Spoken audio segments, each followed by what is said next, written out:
Oke.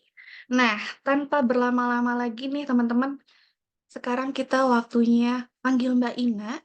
Wih, Mbak Ina, Mbak Ina, Mbak Ina. Mbak Ina, Sebut namaku sebut 3 namaku kali. 3 kali.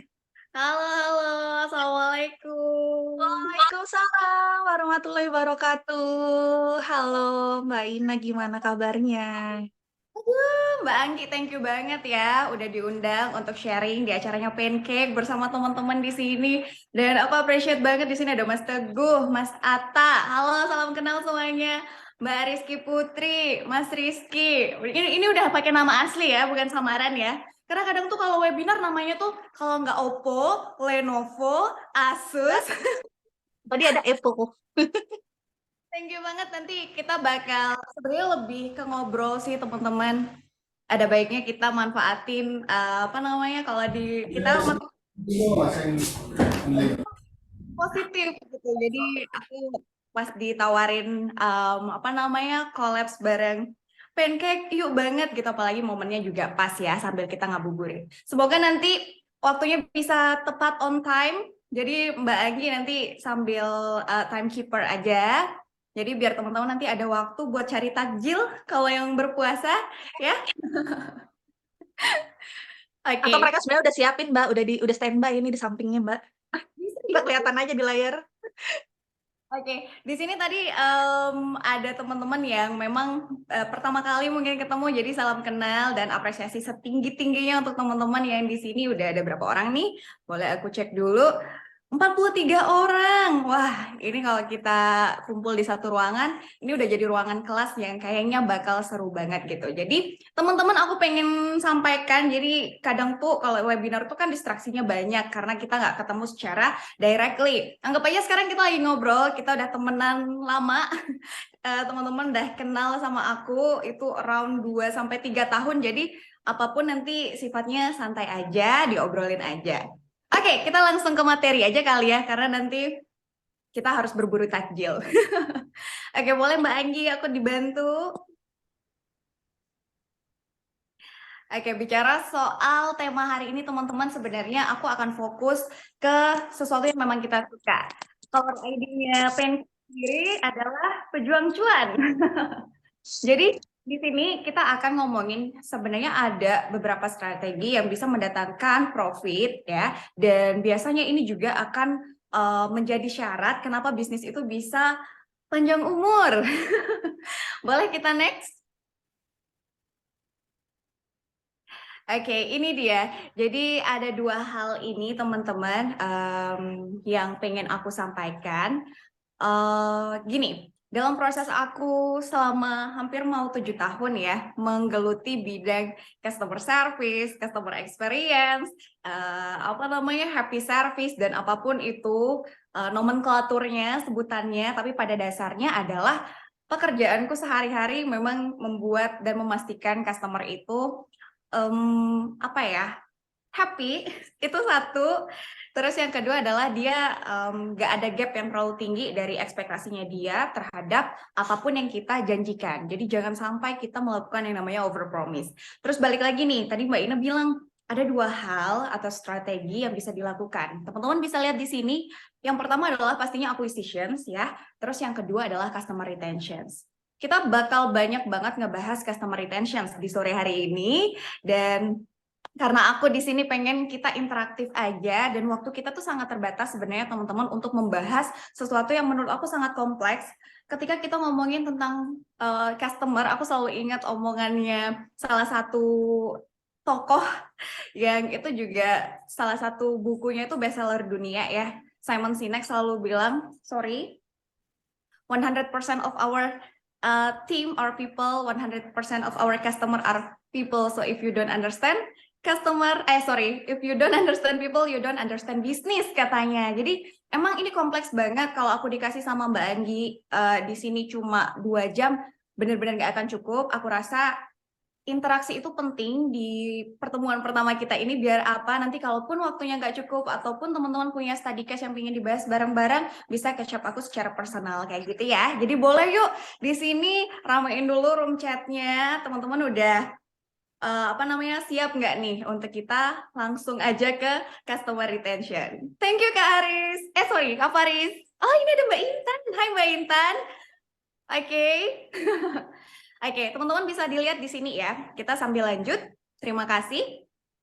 Probability of selling to existing customer atau kita biasa nyebutnya pelanggan lama atau pelanggan yang udah ada, itu tuh ternyata menurut penelitian itu sekitar 60-70% loh angkanya. Ini angka konversi ya, dibandingkan ketika kita hanya fokus ke mendapatkan new customer. Bisa dilihat konversinya itu bisa sampai 3 kali lipat, bahkan lebih. Nah, maka dari itu boleh kita next Mbak Anggi. Aku di sini pengen ini sih recall aja ke teman-teman. Kalau tingkat kenaikan 5% aja dari customer retentions. Customer retentions itu apa sih? Teman-teman udah ada bayangan nggak sih?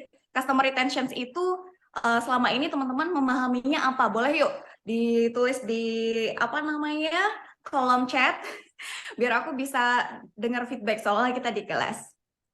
Yang sudah pernah beli. Oke, customer retentions adalah yang sudah pernah beli. Ada yang berpendapat lain? Kira-kira customer retention, kita ngebahas itu hari ini. Teman-teman kira-kira udah googling nggak ya? Pembelian berulang. Oke. Terus? Oke, pelanggan.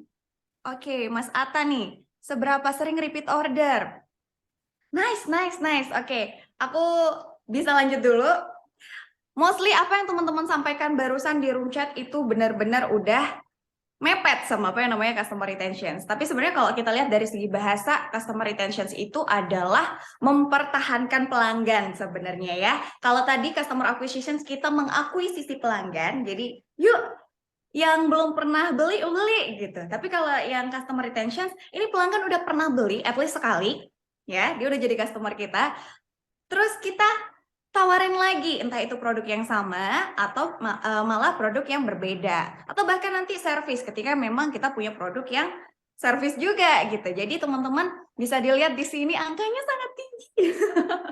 25% hingga 95% hanya dari tingkat kenaikan 5% aja. Kayak gitu. Kenapa ya kira-kira kalau dibandingin sama customer acquisitions itu nggak segede customer retention. Kira-kira apa faktor pembeda? Ketika kita menawarkan produk atau jasa yang kita punya nih di usaha kita ke customer lama sama customer baru. Kenapa customer lama lebih besar peluang closingnya dibandingkan ke customer baru? Nice. Suka banget Kak Faris, thank you. Betul, karena mereka udah trust ya. Nah ini dia, tapi sayang banget selama bertahun-tahun aku misalnya ketemu sama teman-teman business owner ataupun misalnya teman-teman yang di level BOD gitu ya. Mas, udah ada program customer loyalty apa aja atau misalnya sesimpel CRM-nya pakai apa gitu, somehow itu nggak kejawab teman-teman. Jadi memang literasi terhadap bagaimana kita mulai shifting ke sesuatu yang sifatnya teknologi memang masih menjadi tantangan banget, apalagi untuk level yang UMKM. Nah ini aku makanya senang banget Kak Anggi dan teman-teman dari Pancake memfasilitasi dan bahkan mengundang aku di sini yang aku kaget banget ternyata kelasnya gratis gitu, padahal mereka bayar. Jadi dimanfaatin ya teman-teman ya. Kak Anggi baik banget, semoga ini jadi ladang pahala jariah untuk teman-teman Pancake. So, kita lanjut dulu aja. Nice. Boleh yuk. Ternyata lebih gede ya. Bayangin itu benar-benar sampai 95% gitu. Amin. Boleh Kak Anggi kita next dulu? Nah, ini pertanyaan template aku setiap pertama kali ketemu sama teman-teman dari perwakilan bisnis. Apakah teman-teman pejuang cuan di sini sudah fokus ke strategi customer retention? Jawab jujur aja, karena kan kita lagi puasa ya, dan aku juga memang pengen berteman sama teman-teman. Nice, Kak Faris. Oke, yang lain? Atau ada yang lagi OTW? Boleh jawab, belum, OTW, sudah. Yuk, diramaikan. Nice. OTW, belum konsisten, kata Mas Rizar. It's okay. Nggak ada yang salah, nggak ada yang benar. Karena gini teman-teman, kenapa Pancake hadir di sini dan mengundang aku? Kita ngomongin ini lagi. Karena emang kalau kita mau scale up, kita harus smart up dulu. Jadi nggak bisa kita langsung bisnis aku mau scale up nih Mbak Ina, mau apa namanya lepas landas langsung terbang. Kalau kita belum smart up, kita belum belajar cara mengemudikannya, kita belum cukup riset bagaimana cara apa namanya take off yang baik. Misalnya kita diibaratkan pesawat ya, bisa jadi saat kita scale up, tiba-tiba tanpa melakukan proses smart up atau belajar, kita bisa landing tiba-tiba dan itu kan membahayakan ya, takutnya nanti malah cost yang dikeluarkan sudah besar, energi atau tenaga kita juga udah hiring tim udah banyak gitu, jadi kayak kadang itu malah tidak efisien. Makanya aku seneng banget ketika sekarang kita smart up dulu sebelum kita melakukan scaling up. Nice. Kita boleh next lagi. Ternyata di sini sudah mulai OTW walaupun ada yang memang belum konsisten, it's okay. Karena teman-teman, kalau kita ngomongin tentang customer retention, ujungnya kan enaknya kita to the point gitu ya. Apa sih akhir dari usaha kita dalam menjalankan strategi customer retention ini? Sebenarnya ujungnya adalah di customer loyalty. Bagaimana kita nanti punya customer yang levelnya udah paling atas. Mereka udah kita bisa bilang raving fans. Benar-benar guardian angel dari brandnya kita gitu. Nah, kalau kita ngomongin tentang customer loyalty, aku senang banget mencontohkan dengan customer loyalty life cycle. Biar kita langsung ke trigger untuk ternyata selama ini aku tergolong merugi gitu. Jadi biar kita nggak rugi-rugi banget. Katanya kan hari ini harus lebih baik daripada hari kemarin dan seterusnya. Jadi teman-teman, ternyata ada kerugian di setiap customer yang terabaikan. Maksudnya apa nih? Boleh kita next dulu, Mbak Anggi? Teman-teman bisa lihat, jadi gini, ada yang namanya the loyalty ladder, atau biasanya aku sering banget dapat kayak gini dari teman-teman CS, karena aku memang sering banget ngisi kelas CS gitu, ketemu sama teman-teman, bahkan ada beberapa brand yang sekarang juga sedang aku pegang kayak gitu. Jadi teman-teman bisa lihat nggak? Customer cuma nanya-nanya doang, Kak Ina, Mbak Ina, beli kagak gitu. Hati-hati dengan mindset kita yang seperti ini. Karena pada dasarnya orang yang nanya-nanya itu udah benar-benar next steps lebih bagus ya dibandingkan yang nggak nanya. Itu udah apa ya, kemungkinan dia untuk closing itu ada gitu loh teman-teman. Itu makanya kita sebutkan ada namanya market temperatur ya. Teman-teman pasti udah tahu market temperatur itu apa aja. Ada yang cold, warm, terus ada yang apa namanya hot, ada yang boiled gitu kan. Nah, tapi aku di sini pengen lebih melihatkan teman-teman kerangka berpikirnya kita mulai sekarang kalau ada yang nanya-nanya doang itu jangan berkecil hati gitu. Karena memang belum ada strategi untuk kita membuat yang tadinya leads itu masih warm belum menjadi hot atau mereka belum melakukan transaksi. Bisa dilihat di sini. Jauh sebelum naik anak tangga, di bawahnya itu ada yang namanya suspek, teman-teman. Mereka yang belum tahu tentang brand kita sama sekali. Dari jutaan orang di Indonesia gitu, mereka belum tahu produk kita apa, jasa yang kita tawarkan apa. Nah, prospek ini mereka udah tahu, tapi mereka belum kontak kita. Tapi mereka tahu gitu. Nah, prospek ini atasnya sebelum terjadi customer yang nanya-nanya itu adalah prospek, teman-teman. Ya, jadi gini, ketika dia udah ada interest, berarti dia sudah aware terhadap produk kita. Dan kalau kita ngomongin funnel marketing, corong marketing, semakin bawah itu kan terjadi yang namanya action ya, pembelian.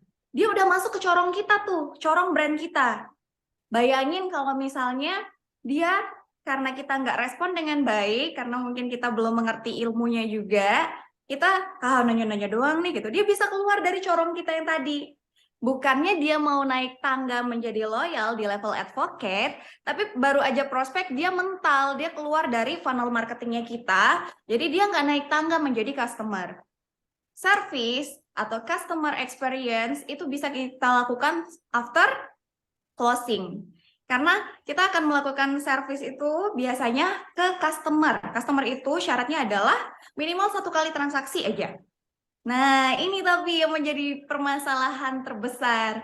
Kadang tuh kita nggak cukup tahu mana yang customer, mana yang prospek, atau bahkan mana yang udah di level client, supporter, dan loyal. Pelan-pelan, intinya adalah mau mereka nanya doang, itu udah syukur banget guys. Dan sebenarnya itu adalah cikal bakal menuju ke customer loyalty, daripada nggak ada yang nanya sama sekali.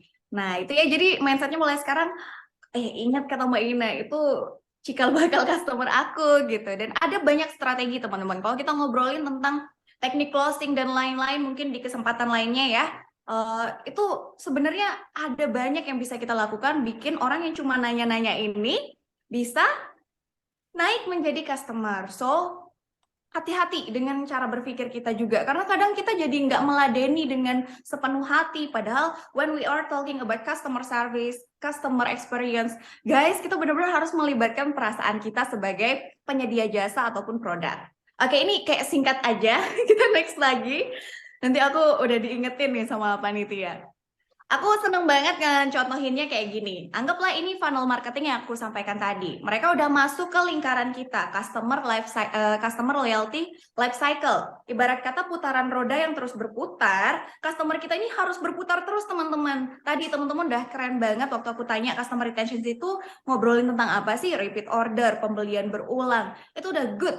Benar, karena kita akan membahas seputar itu. Aku nggak akan membahas tentang bagaimana akuisisi customer di sini karena itu udah beda poin lagi. Tapi teman-teman lihat di sini, sekali dia masuk ke lingkaran kita, dia on board, terus dia mengalami engagement dengan kita dengan program-program atau misalnya treatment-treatment yang kita lakukan kepada customer yang sudah masuk dan melakukan transaksi ini, terus mereka melakukan retain. Hati-hati, banyak di sini yang bottleneck-nya adalah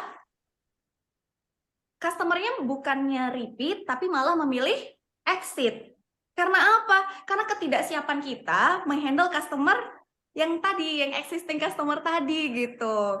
Dan aku bisa bilang selama aku ngobrol sama beberapa teman-teman di anggaplah bisnis owner gitu ya, mostly mereka bilang telat taunya, telat tahu ilmunya, telat pakai CRM-nya. That's why ketika mereka sudah, kita nggak pernah tahu ya bisnis kita nanti bisa sebesar apa dan membludak apa database customer. Di situ penyesalan biasanya muncul.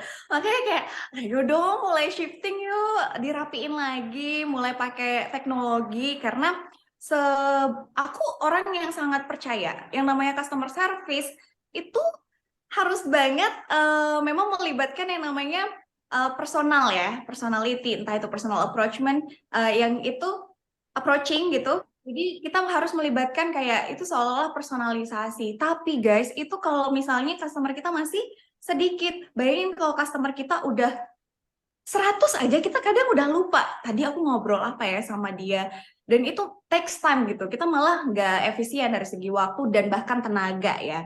Maka dari itu aku di sini pengen mengingatkan lagi teman-teman, jangan langsung happy ketika misalnya closingan banyak di bulan itu tapi teman-teman mengabaikan ritual harian atau bahkan bulanan gitu dari existing customer kita karena tadi ibarat ini terus berputar, dia bisa aja sesekali nanti kalau udah nggak ngerasa di sini aku butuh sesuatu lagi atau aku nggak mendapatkan something gitu, dia akan sangat mudah untuk exit dibanding dia melakukan repeat. So itu dia. Apalagi misalnya kita jualin terus ya, nggak ada treatment, nggak ada selingan edukasi, informasi atau misalnya cara perawatan, apalah something yang mungkin bisa kita sebut service after sales gitu, ya bisa aja somehow dia akan memilih untuk exit. Dan ketika dia exit, terus dia nyaman masuk ke funnel marketingnya kompetitor kita, ternyata dia malah berputar terus di customer life cycle-nya kompetitor kita, dia bisa jadi stranger lagi, dia bisa masuk kita akuisisi lagi, dan itu sangat boros. Boleh kita next dulu? Nah, balik lagi ya, jadi goals-nya adalah customer loyalty, ini kata kuncinya. Cuman aku mau menggarisbawahi di sini, teman-teman, kalau kata sales guru atau biasa mungkin teman-teman tahu namanya Jeffrey Gitomer, dia salah satu sales guru terkenal di bidang service, kayaknya semua orang juga mengidolakan dia selain CEO-nya Zappos ya. Biasanya kan itu terkenal banget untuk study case di ranah pelayanan gitu. Customer yang satisfied itu tidak sama dengan customer yang loyal. Kira-kira perbedaannya apa teman-teman? Kenapa Jeffrey Gitomer bilang customer yang puas belum tentu atau tidak sama dengan customer yang loyal? Hati-hati, kadang kan kita ngejar yang penting customer kita puas gitu. Yang penting customer kita happy. Jadi ternyata kalau kita lihat lebih dalam dan deep lagi, menurut Ali, ini sesuatu yang berbeda. Sesuatu yang bahkan kalau bisa kita tahu perbedaannya biar kita tidak salah menaruh goals-nya gitu. Apa bedanya customer yang puas dengan customer yang loyal? Ayo, tulis di text box. Aku pengen tahu tanggapan teman-teman di sini. Oke, Kak Faris. Dia paham. Oke, nice. Dari Kak Faris ini udah ada insight. Teman-teman setuju atau ada pendapat lain? Puas belum tentu loyal. Kak Tias bilang kayak gitu. Benar. Ada lagi mungkin yang bisa mendekati? Benar, apa yang Kak Tias dan Kak Faris sampaikan tadi itu ada benarnya teman-teman. Jadi kalau kata sales guru Jeffrey Gitomer tadi, dia juga salah satu penulis buku yang sangat-sangat bestseller juga. Aku seneng banget gitu ya, karena kalau baca buku itu benar-benar deep gitu loh. Kita bisa tahu kerangka berpikir dari penulisnya dan bisa kita aplikasikan banyak banget. Jadi katanya orang yang puas belum tentu dia tetap membeli di kita. Dia puas, dia happy, dia punya hubungan yang baik sama Mbak Anggi, sama Mbak Ina, sama Mas Faris, sama Mbak Tias. Tapi di belakang kita dia tetap transaksi di tempat lain. Jadi tuh ternyata seperti itu gitu. Engagementnya tidak sekuat raving fans. Itu yang membuat kita somehow jadi kayak capek sendiri, belum bisa mengklasifikasikan. Jadi mulai sekarang goals-nya kalau bisa ke loyalty langsung ya, jangan hanya sebatas mendapatkan kepuasan. Kita boleh next lagi. Nah, teman-teman, dari apa yang aku bahas tadi, ternyata biaya akuisisi pelanggan baru itu bisa 5 sampai 25 kali lebih mahal daripada kita mempertahankan pelanggan yang udah ada. Di beberapa perusahaan dan bisnis aku yang lama juga aku megang posisi yang sangat penting yang mengarah ke customer loyalty yang ternyata itu menyelamatkan kami di masa-masa yang benar-benar suram. Kita tahu ya, beberapa tahun yang lalu itu pandemi benar-benar bikin bisnis beberapa sub sektor bisnis itu tenggelam. Bahkan harus ngejualin aset dan lain-lain. Jual aset pun gak ada yang beli gitu loh. Tapi bayangin, waktu ekonomi global lagi turun-turunnya, yang menyelamatkan kami justru adalah existing customer kami kayak gitu. Beberapa mungkin udah riset tahu juga sebelumnya aku juga di mana kerjanya gitu. Jadi kita juga mungkin ketemu Mbak Intan atau ketemu sama Sela ya. Itu di momen itu juga gitu. Jadi aku bisa di sini pengen meyakinkan teman-teman lagi, guys jangan dicuekin dong yang udah pernah beli karena ternyata kita bisa benar-benar menuai banyak banget profit ketika memang kita bisa mengelolanya gitu ya. Boleh kita next lagi?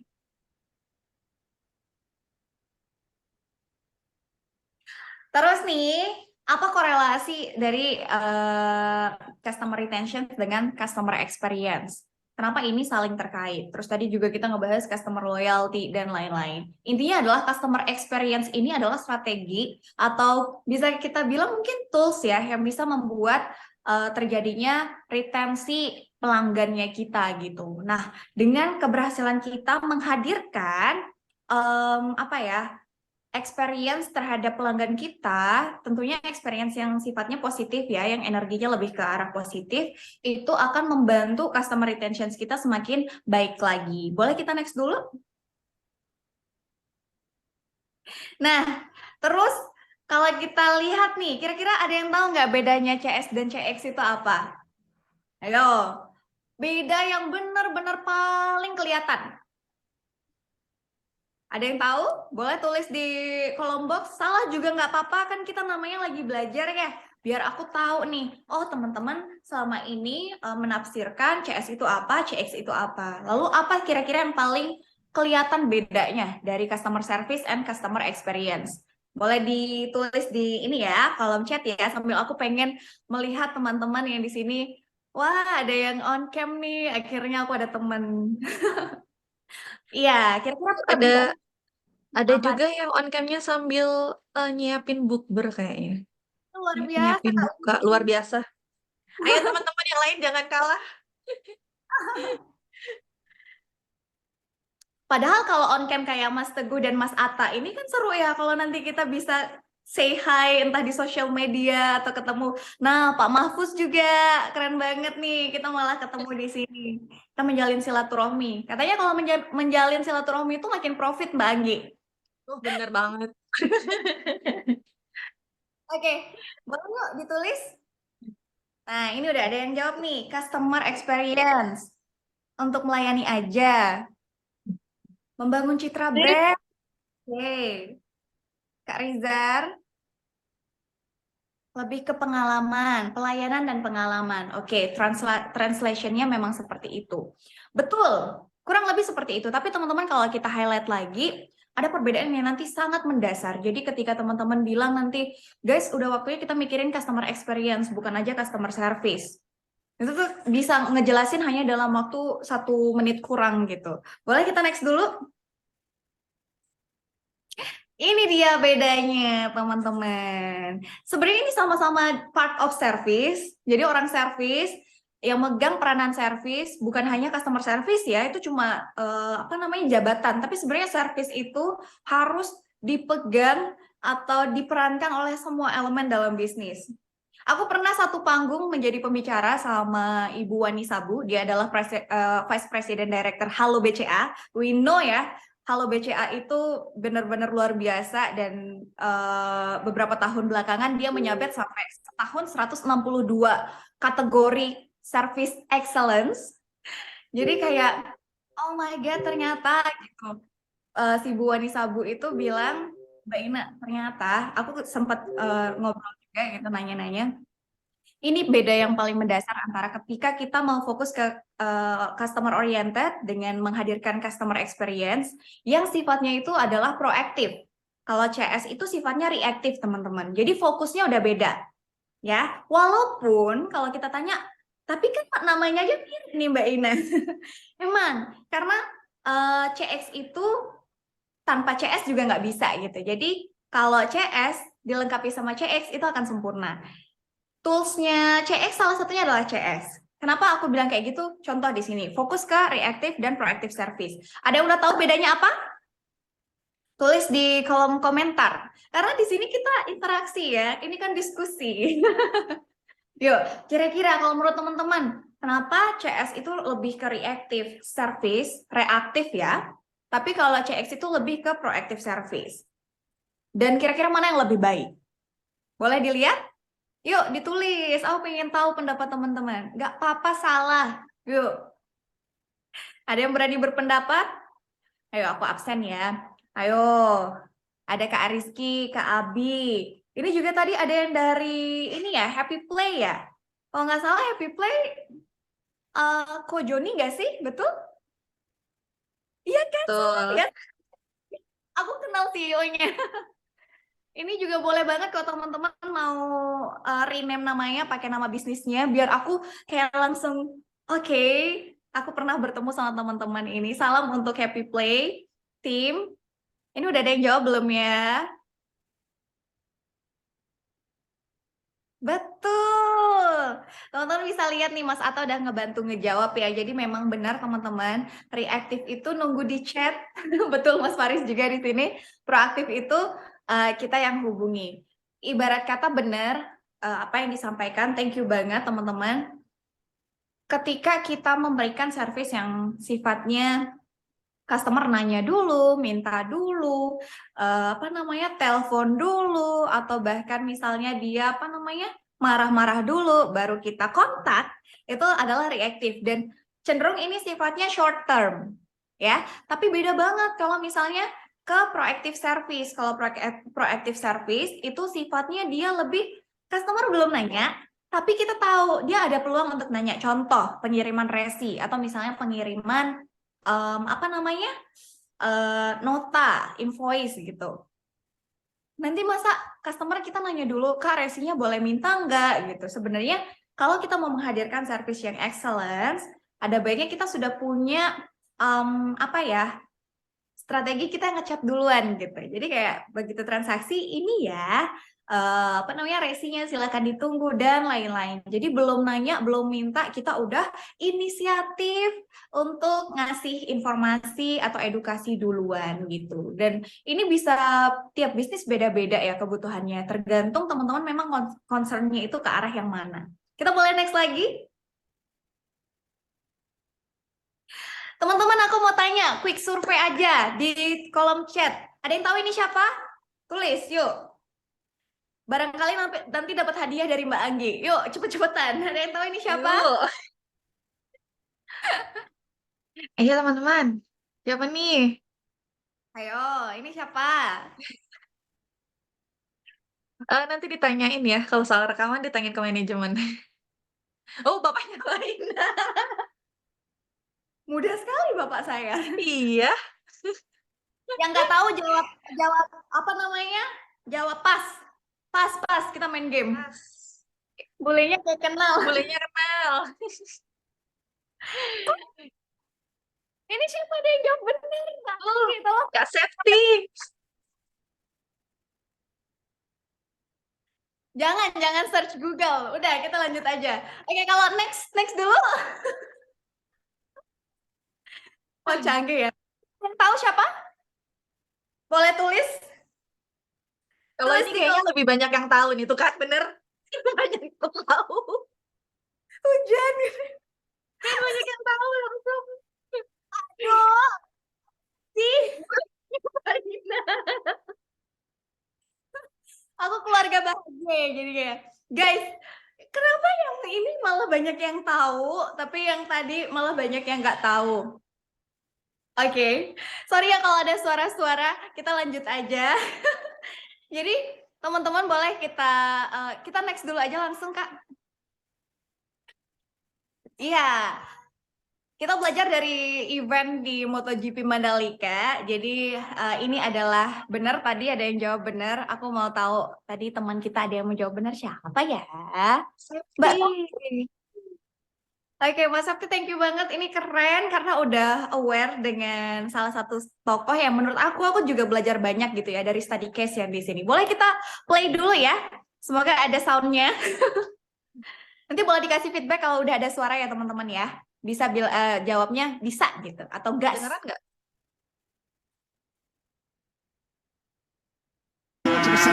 I want to dedicate this podium to a guy called Rizman.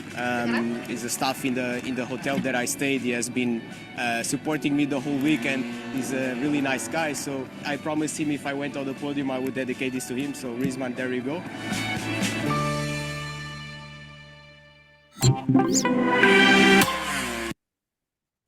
Oke, kita lanjut. Berarti bapak aku keren banget ya Mas Faris ya. Bapak aku tadi di-mention namanya oleh pemenang atau juara MotoGP. Namanya ada yang tahu tadi siapa? Ada yang tahu nggak namanya? Aduh aku lupa lagi namanya. Miguel Oliveira, kalau nggak salah ya. Jadi ya betul, kalau nama masnya adalah Rizman, tapi nama pemenangnya tadi adalah Miguel Oliveira. Bayangin teman-teman, dia adalah seorang service person sama kayak aku, sama kayak teman-teman semua yang mewakili perusahaan saat ini. Tapi bayangin, itu adalah momen kejuaraan internasional. Dan ketika si Miguel Oliveira itu menang, podiumnya itu malah dia persembahkan, dia apresiasikan untuk seorang staf hotel yang tadi namanya adalah Rizman. Aku langsung penasaran dong, sebagai seorang service person aku langsung penasaran apa yang dilakukan sama Rizman sampai dia mendapatkan penghargaan yang sangat luar biasa, disebutkan di podium gitu. Kalau kita pikir-pikir secara logik ya, kan masih ada Red Bulls tuh, sponsor yang membiayai dia nih. Ada lagi mungkin investor-investor lain, ada director manajerial yang dia lewati, ada keluarga yang dia sayangi yang seharusnya bisa dia mention, tapi dia lebih mention nama si Rizman. Itu menurut aku something yang unik. Tidak semua bisa mendapatkan apresiasi sebesar itu, apalagi ini semua media internasional hadir dan mempublikasikan ini gitu. Tapi sayangnya kalah sama pemberitaan Mbak Rara tadi. Buktinya teman-teman lebih tahu Mbak Rara. But it's okay teman-teman. Jadi aku melihat customer experience itu bisa kita pelajari langsung di momen ini gitu. Pas aku tanya, Bang Risman, aku boleh interview gitu. Aku langsung follow dia. Di saat itu followersnya dia masih 1.300-an dan sekarang sudah menjadi micro influencer. Dan ternyata aku pakai strategi personalisasi, orang service kan. Jadi aku memakai bahasa daerah karena aku juga orang Lombok, dia juga orang Lombok. Ternyata dia langsung notice guys dan aku langsung dibalas. Aku bilang di situ, Mas Risman, aku adalah seorang customer loyalty specialist. Aku pengen belajar dari kamu tentang service karena bagiku ada sesuatu yang pasti spesial yang bisa kami pelajari dengan Mas Risman. Aku sampaikan juga, aku setiap minggu selalu sharing dengan banyak orang yang juga passion di bidang service. Jadi tolong kalau ada waktunya boleh aku interview. Dan dia benar-benar langsung balas teman-teman. Dia bilang, waktu aku interview dia bilang, aku dikontak sama TV One, terus juga ada beberapa media besar kayak misalnya CNN Indonesia dan lain-lain, bahkan juga media luar. Tapi nggak tahu kenapa aku lebih memilih mereplay chatnya Ina, dia bilang kayak gitu. Dan ini kesempatan waktu aku lagi pulang dan aku ngasih dia bukuku juga yang di sana ada cerita tentang lengkap juga tentang apa yang dilakukan Risman, service apa yang dia lakukan sampai benar-benar membekas di hati seorang Miguel Oliveira tadi. Jadi singkat cerita teman-teman, Risman ini berhasil melakukan yang namanya personalisasi dan personal approaching sih. Aku bisa melihat, dia bilang kayak gini teman-teman. Sebenarnya, service yang aku lakukan ke Miguel Oliveira, yang dimana dia adalah tamu VVIP di hotel kami waktu itu, selalu sama dengan service yang aku kasih ke tamu-tamu yang lain juga. Hanya saja Mbak Ina, mungkin ini momentum yang terjadi yang membuat aku menjadi viral atau dia juga membuat aku dikenal oleh banyak orang gitu. Padahal sebenarnya yang aku lakukan itu sama aja, nggak ada yang beda gitu. Karena selama misalnya aku melayani customer pun, aku selalu pakai standar gitu, standar untuk melayani customer yang VVIP. Emang lagi beruntungnya aja. Nah, di sini juga poin yang aku pengen jelaskan ke teman-teman adalah siapa yang di sini tim, bukan business owner, jangan pernah berkecil hati ketika teman-teman jarang atau bahkan tidak pernah mendapatkan apresiasi dari atasan.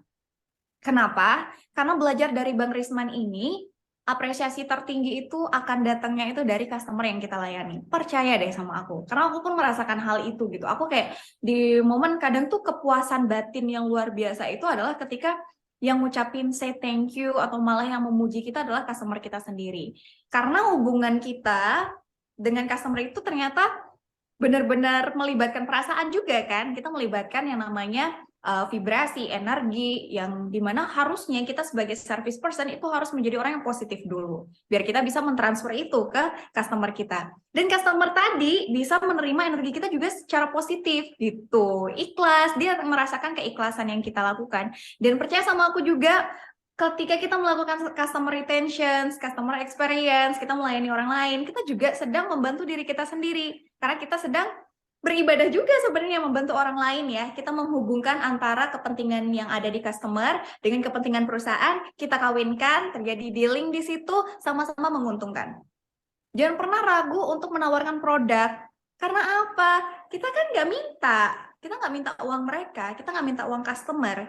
Yang kita lakukan adalah tukaran value itu. Jangan salah mindsetnya. Jadi jangan kalau aduh malu, aduh takut gitu kan. Kan kita nggak minta uang mereka, kita menawarkan value. Barangkali produk atau service yang kita punya itu bisa menjadi problem solving dari kebutuhan atau keinginan mereka.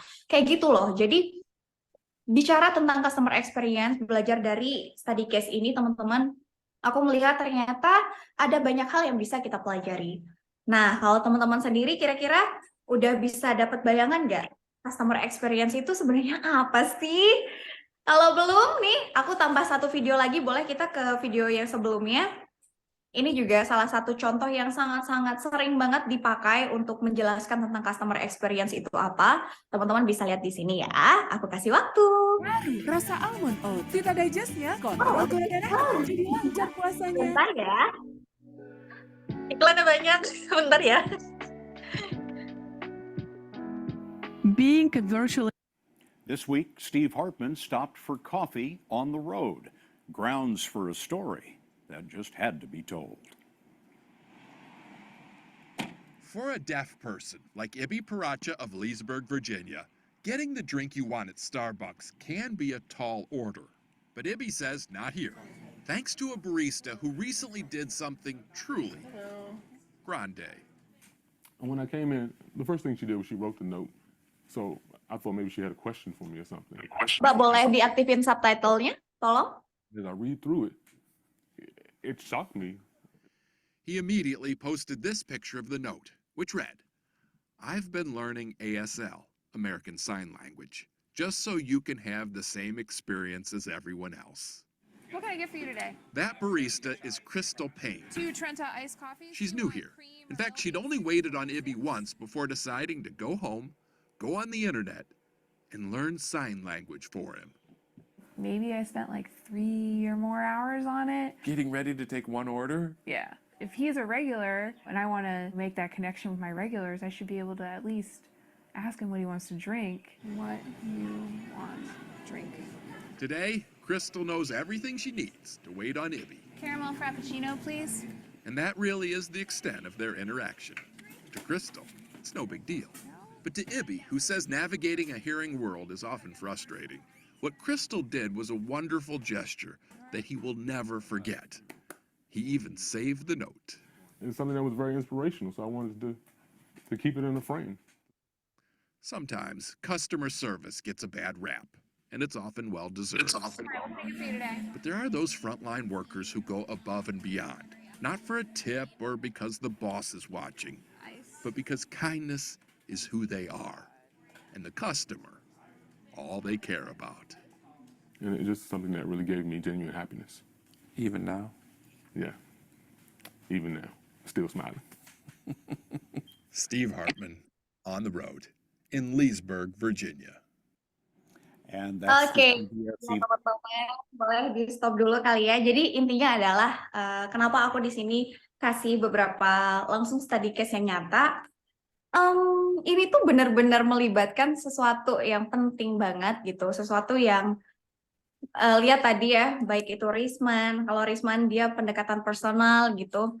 Risman itu pendekatan personalnya itu adalah ketika dia tahu kalau si Miguel Oliveira ini ternyata dalam obrolan itu dia bisa merekam kalau Miguel ini orang yang sangat family person. Jadi dia langsung bilang, ini malam nisfu Sya'ban gitu. Kalau di agamaku kita tuh berdoa, insya Allah tuh banyak keajaiban yang akan datang. Nanti aku bantu doain kamu. Dan kamu di sini lebih beruntung dibandingkan orang yang lain, pebalap yang lain, karena manajer kamu sendiri adalah ayah kamu. Jadi coba sebelum kamu latihan nanti dan sebelum kamu bertanding, minta doa dulu deh sama orang tua kamu, karena kalau di kepercayaan kami itu bisa membantu. Jadi gitu loh teman-teman. Dia bilang, oh iya ya, dan Miguel di situ baru oh iya ya, kok ternyata aku lebih beruntung sebenarnya dibandingkan pebalap yang lain, karena kalau yang lain datang sama manajer-manajer lain, kalau dia datang sama bapaknya sendiri gitu. Jadi itu yang membuat si Miguel merasakan ada sesuatu yang berbeda dari si staff hotel ini. Dia care-nya ke aku tuh tulus, tidak dibuat-buat gitu. Bahkan teman-teman ada beberapa juga yang waktu aku interview sama dia bilang, aku tuh sampai nggak sanggup melihat dia di putaran terakhir, dia langsung pergi sholat untuk doain si Miguel katanya.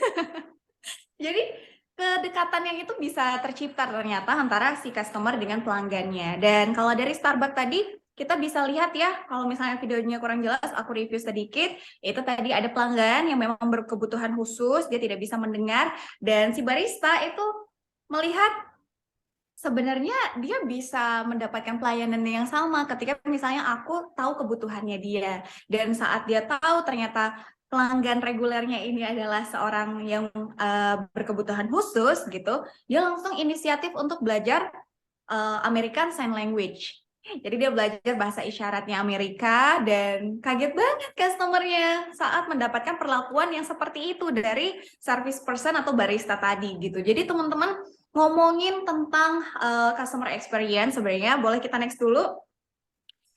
Kita bisa simpulkan, jadi ini benar-benar akan sangat membantu kita untuk menyusun strategi ke depannya juga. Kita next dulu ya Mbak Anggi, boleh? Boleh lagi? Ini dia. Kalau CS itu kita akan cenderung fokus ke how to make them deal, tapi kalau CX kita akan fokus untuk membuat mereka feel. How to make them feel. Itu perbedaannya. Jadi gimana? Udah ada ya perbedaan yang sangat mendasar. Nah, kalau customer experience itu talking about make them feel important, make them feel special, make them feel cared for, terus ngerasa kayak bener-bener lagi di rumah, dimudahkan, terus ngerasa sangat dekat, layaknya teman. Ada yang bilang juga teman-teman, beberapa sales guru atau bahkan customer service guru bilang kalau hubungan terbaik antar pelanggan itu ya baiknya adalah hubungan kayak benar-benar teman sendiri gitu. Kita udah nggak lagi nanti bahasanya ke customer itu template, terus apa namanya kayak bahasa baku, tapi benar-benar bahasa yang sekiranya membuat mereka nyaman gitu. Jadi seperti itu. Ingat, when we are talking about customer experience, it's all about feeling. Boleh kita next lagi? Nah, kurang lebih ini summary dari perbedaannya ya. Reactive versus proaktif. Kalau di sana lebih ke problem oriented, kalau di sini CX lebih ke feeling oriented, gimana kita berhasil membuat customer journey atau perjalanan pelanggan selama memakai produk atau membeli produk kita itu jadi lebih menyenangkan dibanding dengan kompetitor yang tidak menerapkan customer experience kayak gitu. Oke, boleh kita next lagi? Ujung-ujungnya kita akan menghasilkan yang namanya memorable service. Memorable itu apa sih teman-teman? Kalau sepengetahuan teman-teman, kira-kira yang dimaksud memorable service itu service yang seperti apa? Boleh ramaikan kolom box chatnya. Berkesan, Kak Ani Berta, betul, Kak Akbar, Kak Rizky, Kak Faris lagi. Kak Faris nih aktif sekali, hebat ya. Teman-teman semua aktif, luar biasa. Aku seneng banget kalau kelas aktif kayak gini, tak terlupakan, betul. Udah nih, kayaknya nggak perlu lanjut lagi materinya, karena teman-teman udah jago semua. Jangan dong ya. Tak ingin berpaling ke yang lain. Oh, Kak Tias. Low experience, betul, low service. Ada juga ya beberapa referensi yang menyebutkan istilahnya itu adalah wow service, low experience. Yang kebalikannya apa? Bu, wow and bu. Ketika kita berhasil memenuhi ekspektasi dari pelanggan, kita mendapatkan wow service. Tapi sekalinya kita gagal memenuhi ekspektasi pelanggan, kita mendapatkan bu service. Yang dimana dari segi poin, kalau wow itu kita plus 1 dari setiap pelanggan. Misalnya kita dapat nih apresiasi, kita dapat plus 1, tapi sekalinya kita dapat bu, kita langsung minus 6. Sungguh tidak adil, tapi itulah yang memang benaran terjadi, dan itu berdasarkan hasil penelitian juga teman-teman. Jadi jangan sampai kita mendapatkan komplain ya, hindarin banget, dan customer experience itu membantu kita untuk lebih parno sebenarnya. Parno kalau, aduh gimana kalau nanti kayak gini, berarti kita harus kayak gini dulu biar itu tidak terjadi gitu. Jadi customer experience itu jauh lebih preventif, ada unsur pencegahannya kayak gitu. Dan ini akan sangat mempermudah kita dalam menghandle customer kita setiap hari. Boleh kita next lagi? Oke. Teman-teman gimana dengan statement ini? Setuju? Atau ada yang tidak setuju? Boleh banget ramaikan di kolom chat. Pokoknya aku nggak kasih semuanya tidur ya. Aku pengen kita aktif. Karena kalau kelasnya sama Ina, itu aku pengen bener-bener berteman di momen yang sangat pendek. Karena Pancake cuma kasihnya 1,5 jam. 2 jam lah ya, gitu sama tanya jawab. Nice. Aduh, aku pengen banget kita bisa someday mungkin ya ketemu secara offline. Jadi teman-teman di screenshot lihat muka aku, kalau ketemu orang yang mirip aku disapa. Kita boleh next lagi. Tahu-tahu salah orang gitu kan. Oke, benar banget ya teman-teman yang udah setuju, thank you banget. Aku apresiasi yang luar biasa untuk teman-teman. Jadi benar, customer experience yang positif itu akan mempertahankan pastinya ya. Ini udah tahu semua, dan ini teman-teman. Disinilah kita penting banget untuk mulai mensistemasi hubungan kita dengan pelanggan. Karena aku hampir 2-3 tahun itu manual melakukan treatmentnya gitu, bener-bener kayak share ke grup, terus kayak bikin copywritingnya di blast berkali-kali sampai nomorku keblokir kayak tapi membuahkan hasil beneran. Yang manual aja itu waktu itu berhasil.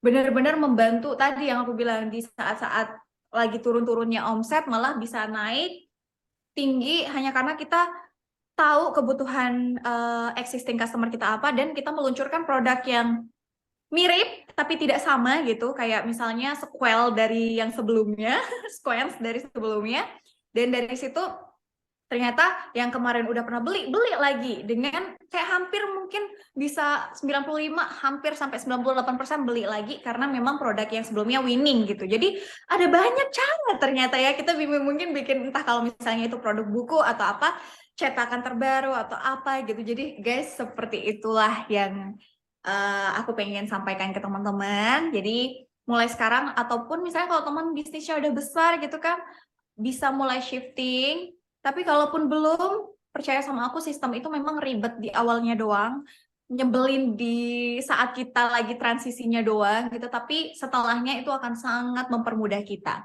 Boleh kita next lagi? Nah, kalau ada yang tanya, Mbak Ina, berarti indikator customer experience yang harusnya ada di bisnis aku yang kayak gimana sih? Teman-teman bisa lihat di sini ya.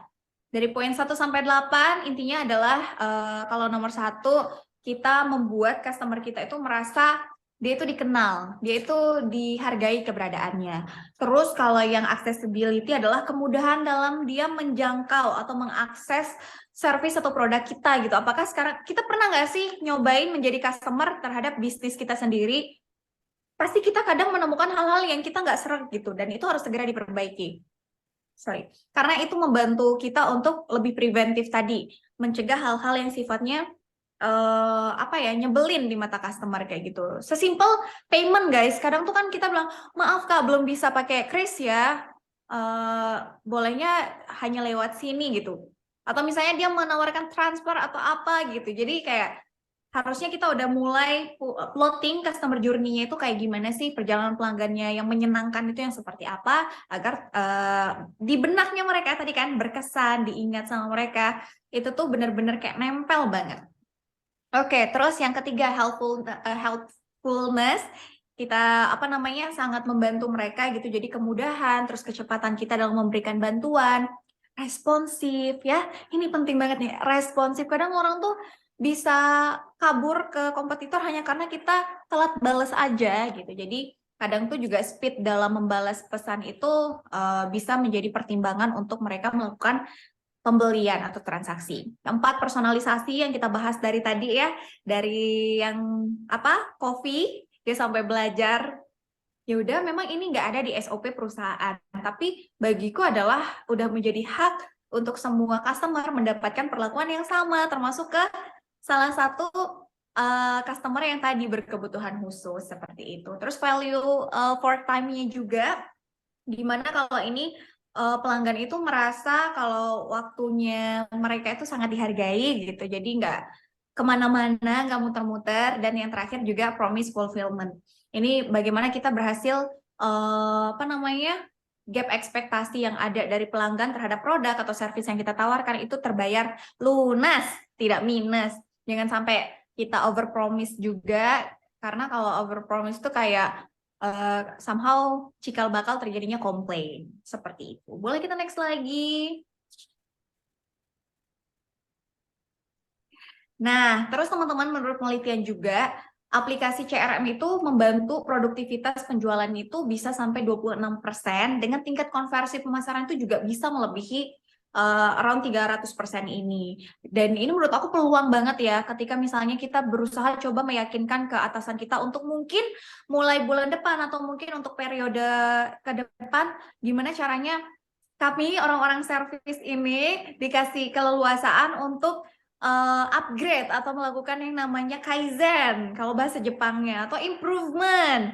Biar apa? Biar kita juga bisa membuktikan dan contribute terhadap income atau misalnya profit perusahaan hanya dengan memaksimalkan existing customer yang udah ada. Kita boleh next lagi. Quick survey, teman-teman di bisnisnya lebih sering pakai yang mana? Email marketing, WhatsApp marketing? Boleh yuk. Aku pengen quick survey aja nih, pengen tahu teman-teman di sini lebih mana, WhatsApp, Ada yang pernah keblokir nggak? Ada yang Kayaknya pernah? pasti ada ya.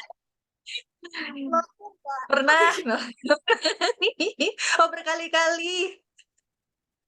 Mbak Anggi, aku aja yang setiap, maksudnya ya, aku seorang yang bener-bener seneng, passionate di bidang ini, sama WhatsApp diblokir juga ternyata, kayak padahal udah berusaha personalisasi, berusaha diganti-ganti, ternyata sekarang makin ketat ya teman-teman ya. Oke. Betul. Email marketing pada faktanya teman-teman emang mulai tergantikan dengan WhatsApp marketing ya. Karena tadi balik, personal itu sekarang itu orang udah lebih personal ketika dikontak lewat WhatsApp. Kayaknya genggaman tiap menit bahkan jam orang pasti udah buka WhatsApp gitu. Tapi beda dengan email. Tapi tergantung negara sebenarnya. Kalau di luar negeri kebanyakan memang karena juga suami aku dia lebih ke bisnis ekspor. Jadi aku juga memperhatikan bagaimana customer behavior-nya dia di situ. Ternyata masih pakai email loh. WhatsApp tuh bagi mereka privacy yang sangat-sangat private gitu. Nah, tapi kalau di Indonesia, aku bagikan nomor WhatsAppku gitu. Enggak ya. Jadi memang ini beda-beda aja. Kalau kita belajar tentang customer behavior itu bisa sampai sahur nanti. Jadi kita next dulu aja. Oke, karena waktu kita terbatas, boleh next. Dan ini dia, ini akan sangat membantu kita pastinya ya, personalisasi, responsif, dan konsisten. Boleh kita next lagi, Mbak Anggi? Nah, jadi aku di sini pengen ngajakin teman-teman untuk yuk mulai kita bantu naik kelas lagi customer kita. Tadi kan udah ada tuh dari suspek, prospek, customer, klien ya, sampai dia menjadi guardian angelnya kita atau misalnya jadi raving fans atau customer yang paling loyalnya kita. Nah, ini kita bisa banget secara masif bisa membuat customer kita lebih loyal dan menaiki the ladder of customer service ini, teman-teman. Jadi bayangin, lihat di sini. Kalau kita hanya sebatas mengejar mereka happy atau puas, lihat yang di garis kuning pertama, di tangga yang pertama, satisfied ya. Dia akan merekomendasikan kita itu hanya ke someone gitu. Kalau kita pun minta tolong. Tapi beda banget nanti resultnya atau hasil akhirnya ketika kita udah punya banyak loyal customer yang dimana itu adalah bentuk yang paling tertinggi dari tujuannya kita. Loyal itu apa sih tandanya, teman-teman? Ada dua sebenarnya, bukan hanya tentang repeat order ya, tapi ada satu lagi, yaitu rekomendasi. Jadi ketika mereka ini ada willingness to help kita sebagai service person atau provider jasa dan produk tanpa kita minta, tanpa kita suruh, dia dengan senang hati melakukan repeat order ataupun rekomendasi, itu adalah ciri-ciri kita sudah punya loyal customer. Kita boleh next lagi. Oh, thank you itu ya. Jadi terakhir aku mau bilang teman-teman ini closing statement aja sih. Jadi sebenarnya service yang kita lakukan baik itu dari tadi ya point of view customer service aja karena itu sifatnya reaktif, itu semua nanti akan terakumulasi menjadi sesuatu yang dianggap oleh customer dan itu akan disimpan di benak customer, itulah customer experience. Jadi the whole apa yang mereka rasakan tentang perusahaan kita baik dari segi mungkin pelayanannya, produknya, marketingnya gitu, bahkan teknologi yang diadopsi oleh brand atau perusahaan tersebut itu semua akan terekam di benak mereka, terus akan terakumulasi menjadi sesuatu yang mereka langsung akan dapat satu katanya. Misal, itu aja tuh bisnisnya kekeluargaan, itu aja tuh bisnisnya itu customer oriented banget, itu aja tuh dia senang banget nyenengin customer gitu-gitu lah. Jadi terima kasih banget atas perhatiannya teman-teman. Nanti akan kita sambung di sesi sharing-sharing. Mungkin ada yang mau sharing di sini tentang gimana selama ini menjalankan customer experience atau bahkan belum ada programnya, atau mungkin Mbak Ina apa aja sih kira-kira program yang direkomendasikan atau apa sih sebenarnya contoh real dari customer experience, itu bisa banget nanti kita diskusikan juga gitu. Karena kalau aku kasih satu contoh pun kayaknya nggak akan bisa sama ya, karena tergantung dari DNA brand masing-masing juga, atau bahkan goals dari tiap brand sendiri juga mau mengarah kemana. Intinya adalah be honest, jadi diri sendiri aja, jangan terlalu kayak harus sama dengan yang lain, dan tadi mulai dipikirin kalau ternyata customer itu juga punya yang namanya psychology marketing, yang dimana kita harus mulai care sama feelingnya mereka, perasaannya mereka gitu. Karena apa? How to make them feel itu mempengaruhi banget untuk mereka melakukan transaksi pembelian atau tidak. That's psychology customer. Thank you, itu dari aku. Semoga sedikit mencerahkan ya. Waktunya sangat terbatas untuk kita ngebahas all about customer. Nanti catch up aja sama aku, bisa lewat Instagram di @inayatrisna atau di LinkedIn Trisna Risani Karya. Kalau enggak nanti minta aja ke Mbak Anggi. Thank Siap. you. Aku kembalikan ke Mbak Anggi. Oh ya guys, dan di sini kita kehadiran Mbak Anggi loh. Mbak Anggi itu juga ahli. Dia juga sangat-sangat banyak membantu aku di bidang customer experience ya, karena bagaimanapun aku butuh sistem dan tools, dan aku sangat perlu orang yang memang menguasai aplikasi atau misalnya sistem itu, biar aku tahu kebutuhan aku itu kira-kira ada di sini apa enggak gitu. Dan yang aku senang dari Pancake itu sangat personalisasi banget ke tiap-tiap kliennya. Dan karena aku juga butuh data, riset, jadi riset aku lumayan terbantukan dengan analytics yang ada di Pancake, yang itu bisa membantu aku menyusun strategi-strategi. Ini anas review ya teman-teman ya, bukan karena Mbak Anggi ngundang aku gitu. Thank you, ini dia Mbak Anggi, aku kembalikan ke dirimu. Boleh tepuk tangan untuk Mbak Anggi, teman. Terima kasih banyak, Mbak Ina. Wah, ini insight-nya benar-benar mantap ya, teman-teman ya. Mungkin yang tadi masih OTW atau yang belum nerapin, tiba-tiba langsung, oke, ini waktunya aku terapkan gitu kayaknya sih. Terima kasih sekali lagi sudah hadir untuk Mbak Ina di sini, juga teman-teman. Nah, jangan lupa di akhir sesi kita ada tanya jawab dan pengumuman teman-teman yang beruntung dapetin bukunya Mbak Ina. Dan jangan khawatir ya, ini eh, nggak perlu mikirin nggak perlu mikirin ongkir atau apa, pokoknya nanti tinggal duduk manis di rumah terima gitu. Nah, nanti yang beruntung akan diumumkan di akhir acara. Pokoknya tetap standby, jangan lupa, soalnya nanti pasti diminta alamat juga, termasuk yang mau gratis WhatsApp API gitu. Oke. Nah, kan katanya kenal maka sayang, bukan ta'aruf ya, beda soalnya. Nah, jadi mungkin izin saya sedikit mengenalkan dulu nih soal Pancake, soalnya saya lihat beberapa teman-teman di sini masih baru-baru, jadi kayak belum terlalu familiar gitu. Oke, sebentar. Nah, ini saya kecilin dulu mungkin ya. Oke. Mau bukunya? Uhuy. Tuh siapa aja yang mau bukunya nanti dipilih. Nanti ini sambil kenalan dulu dengan Pancake, Mbak Ina juga sambil cari-cari nih siapa nih yang kira-kira Mbak Ina sumbang satu nama, nanti dari saya juga ada lihat-lihat satu nama lagi gitu ya. Pada mau. Iya.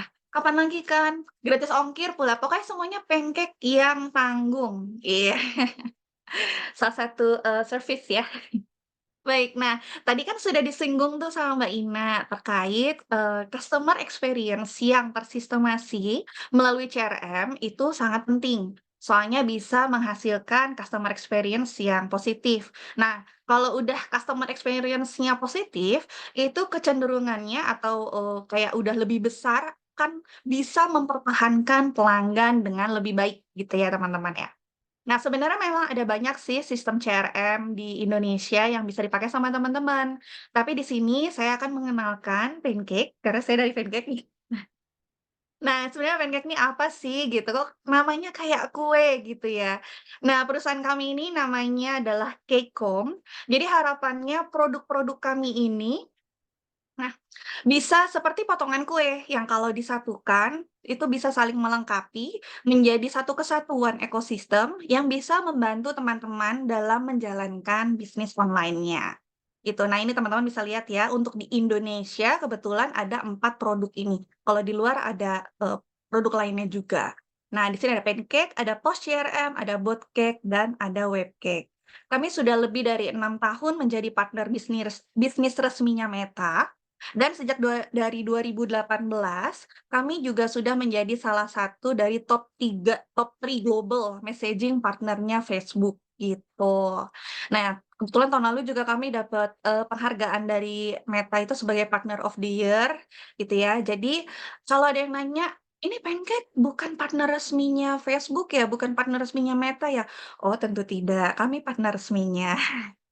Dan teman-teman juga bisa cari di, semacam kayak katalog, partner resmi, kayak list gitu, daftar nama perusahaan yang menjadi partner resminya Facebook atau Meta. Nah, itu teman-teman bisa menemukan nama Pancake di situ, gitu. Nah, misi kami juga lebih ke mendorong UKM untuk meningkatkan penjualan sebagai bisnis conversational. Nah, apa sih bisnis conversational itu, gitu ya. Jadi ini adalah sebuah tren bisnis, teman-teman. Jadi bisnis-bisnis ini ya, teman-teman sekalian memanfaatkan aplikasi chat-chat-an supaya bisa memberikan gitu ya, pengalaman personal hingga di level tertentu.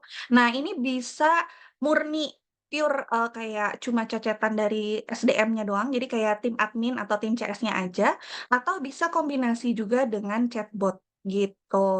Nah, tren ini makin melunjak melunjak melunjak ya, itu di tahun 2021 karena aplikasi perpesanan terpopulernya aja udah dipakai lebih dari 2,8 miliar orang di seluruh dunia, seperti itu.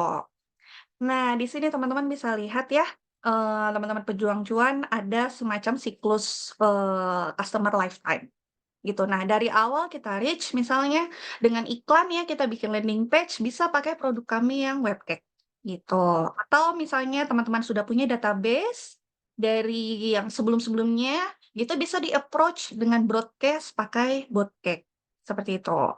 Nah, kemudian kalau, melayani chat-chat-annya, mungkin mereka kan kalau sekarang kan memang behavior-nya pembeli itu bukan langsung beli gitu ya, keseringannya adalah nanya-nanya dulu, konsultasi dulu. Nah, jadi akuisisi dan konversinya bisa dilakukan dari produk Pancake, seperti itu. Nah, kalau sudah deal, kita bisa rawat pelanggan tersebut. Jadi seperti yang tadi Mbak Ina sampaikan, kita bisa rawat, kita bisa beri retensi, make them feel. Nah, itu supaya mereka melakukan retensi gitu ya, itu ada 3 produk yang bisa teman-teman manfaatkan, ada Pancake, ada Botcake, dan ada CRM. Kalau sudah loyalty pun kita bisa manfaatkan juga Pancake dan CRM dan misal kembali lagi kita ada produk baru, ada promo misalnya Jakarta Great Sale atau mungkin kita punya leads itu calon pelanggan ya yang dingin. Jadi mungkin, unresponsive atau sebenarnya mereka sempat tertarik waktu itu, tapi terus, kabur, hilang.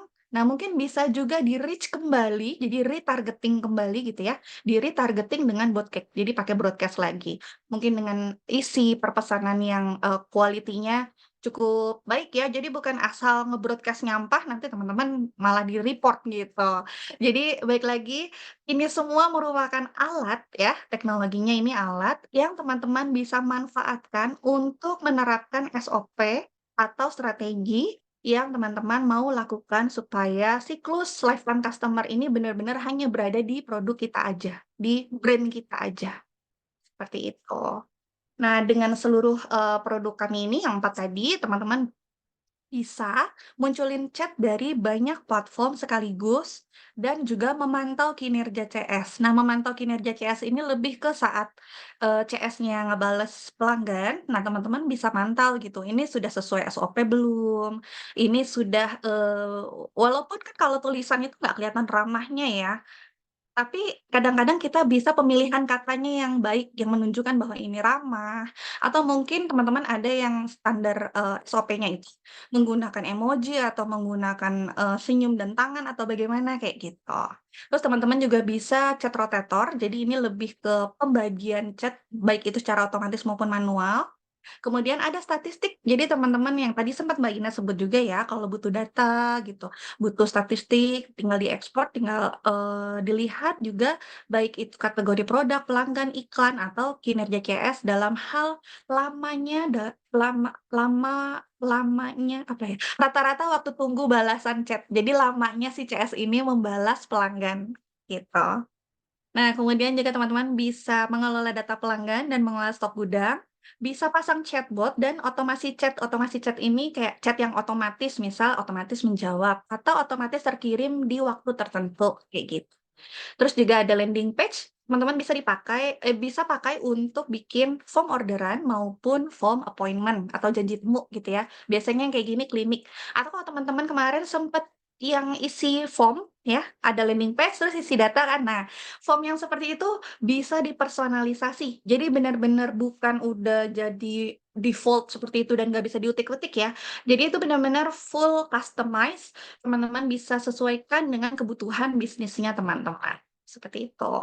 Nah, yang tadi disebutkan juga sama Mbak Ina, jadi sistem ini penting banget soalnya bisa membuat customer experience yang memorable. Jadi kita bisa bikin customer experience yang berkualitas, yang gampang diakses, yang user friendly juga, terus juga penerapan SOP yang responsif, terus personalisasi, konsisten, dan value-value lainnya.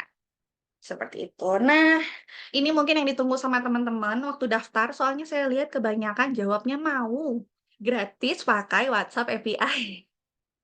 Nah, jadi seperti yang tadi ya teman-teman kan udah tahu, udah pada chat ya di-share di chat box, katanya banyak yang kena blokir. Memang jadi sekarang ini untuk WhatsApp reguler itu adalah WhatsApp yang ada aplikasinya di handphone. Jadi mau itu download-nya WhatsApp Messenger atau download-nya WhatsApp Bisnis, tapi kalau pakai aplikasi yang di handphone itu namanya WhatsApp reguler.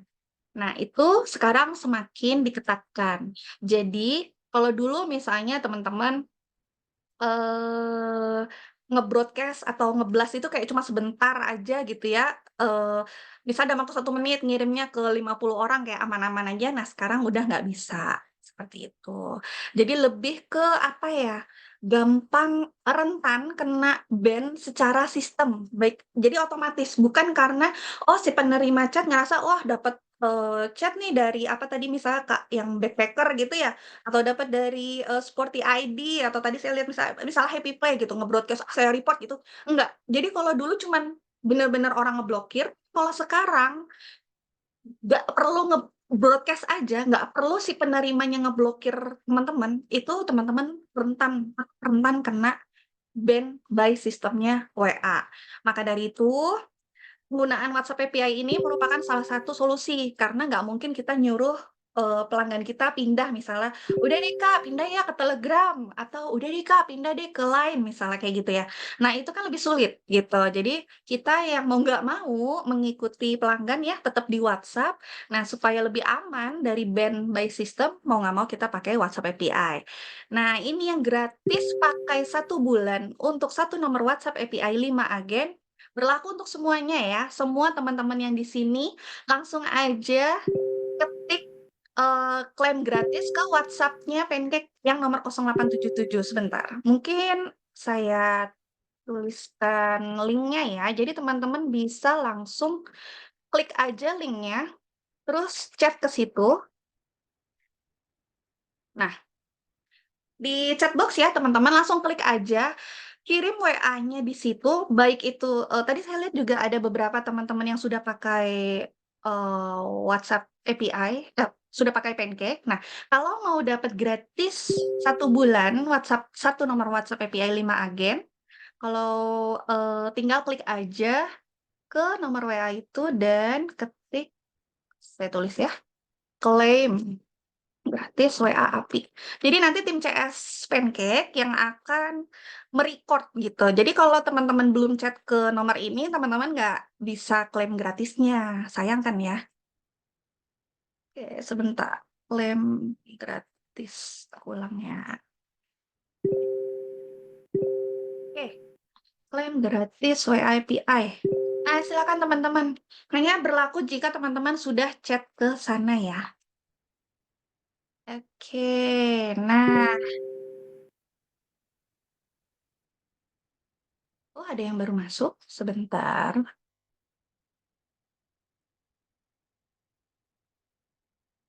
Oke.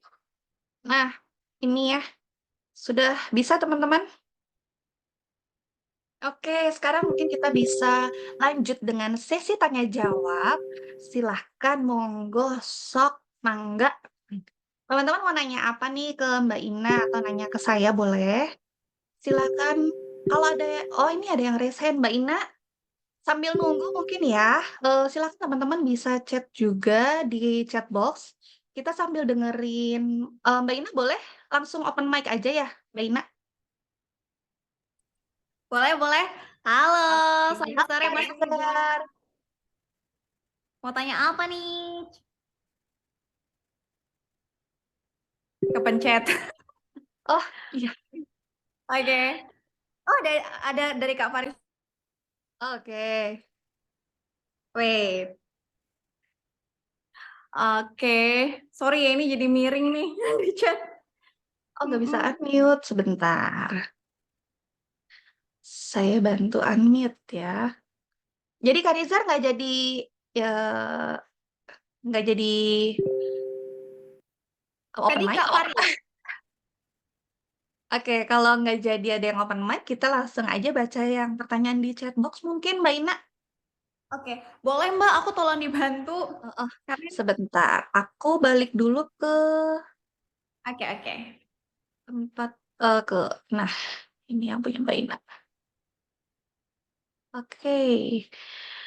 Oke, pertanyaan pertama Kak Rizky SW. Kak Rizky, oh ya, saya baru mau nanya bisnisnya apa. Oke, Kak bisa tolong jelasin lagi tentang lowest acceptable level di bagian ladder of customer service. Begitu Mbak Ina. Nah, yang ini. Lowest acceptable level di bagian ladder of customer service gimana tuh Mbak Ina? Boleh tolong dijelasin lagi? Oke, yang di mana? Sorry. Ini di ladder of customer service, tolong dijelaskan kembali terkait lowest acceptable level. Oke, thank you. Ini yang nanya siapa ya? Sorry banget teman-teman, aku Rizky. Oke, Kak Rizky, thank you banget atas pertanyaannya. Jadi teman-teman ini hasil penelitian dan benar-benar banyak banget juga yang menjadikan ini acuan ya. Kalau orang servis biasanya udah sangat paham lah dengan Bapak Jeffrey Gitomer dan ini memang hasil yang ada di penelitiannya dia juga gitu. Jadi guys, the ladder of customer service jadi sengaja dibuat seperti tangga seperti ini. Yang dimana ada warna kuning dan warna abu. Warna kuning udah jelas ya, itu dia lebih di apa namanya? Lebih positif. Kalau lowest acceptable level ini adalah dia itu udah kalau bisa perusahaan kita jangan melakukan ini deh gitu. Kalau bisa customer kita jangan ada di level ini. Walaupun pada dasarnya pasti ada naik turunnya gitu ya, tapi kalau bisa diakumulasikan ada baiknya kalau bisa di atasnya underground level. Satisfied, very satisfied, dan loyal. Karena apa teman-teman? Coba bisa dilihat di bagian bawah ini. Contoh aja, kalau nggak happy gitu. Nggak happy itu sebatas misalnya contoh realnya itu dia pesan 3, yang datang 2. Salahnya kira-kira di siapa?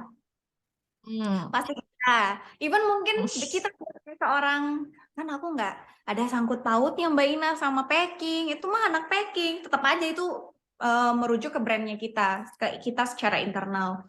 Jadi kalau kita lihat dari yang warna abu-abu ini teman-teman, ini yang tidak direkomendasikan oleh Jeffrey Gitomer untuk kita ini apa namanya tidak fokuskan gitu. Karena apa? Kalau misalnya sekarang kebanyakan customer kita ada di level bawah ini, mereka ternyata contoh dia itu sebel, dia itu nggak puas gitu. Harus cepat kita naikin energinya ke atas, ke level satisfied dengan memberikan, jadi ini kata kunci dari yang abu ini adalah kita harus melakukan service recovery. Karena apa?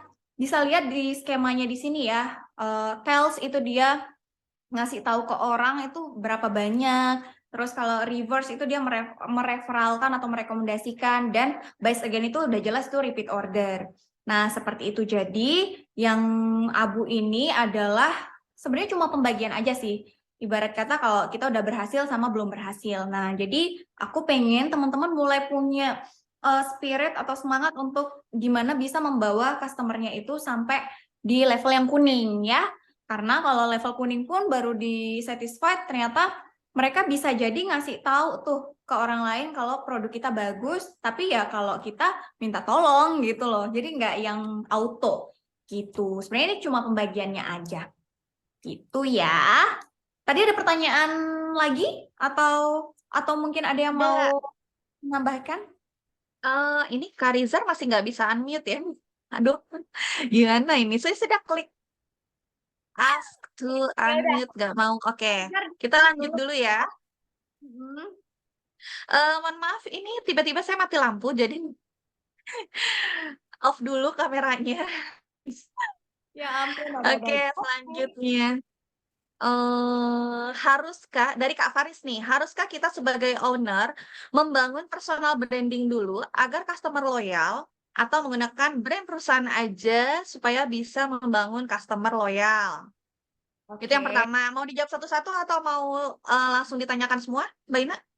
boleh langsung yang wow banyak sekali. Iya, Bagaimana, Kak Faris ada 4 pertanyaan.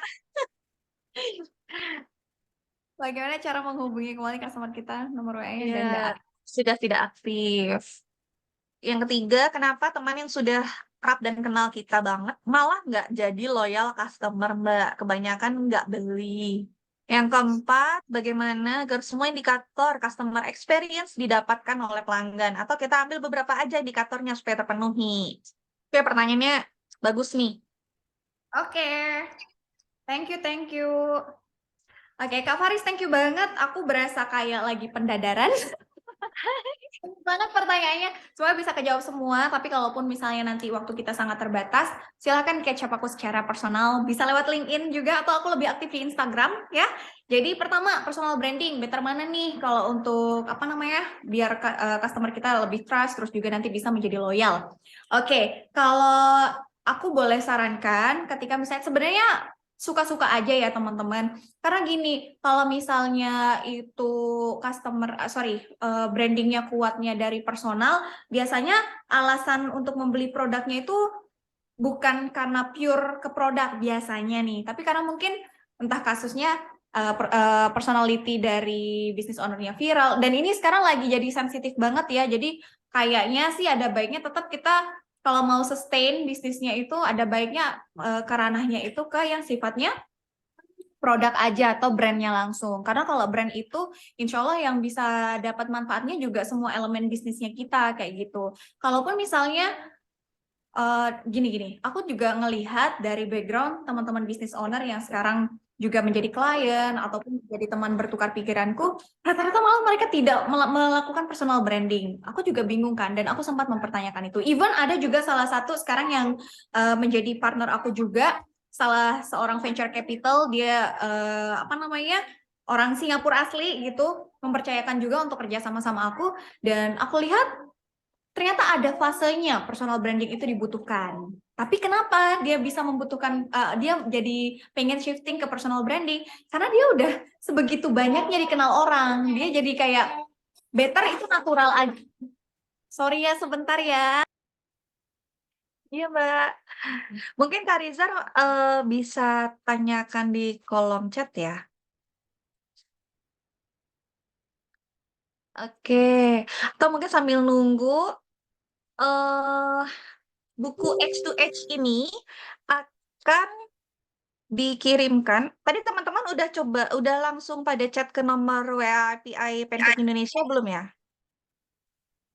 Mungkin bisa di-chat lagi ke nomor WA Pancake, diketik klaim gratis WhatsApp API. Jadi kami tahu memang teman-teman ini bukan hanya sekedar di pendaftaran isi asal mau, tapi memang beneran mau WhatsApp API-nya gitu.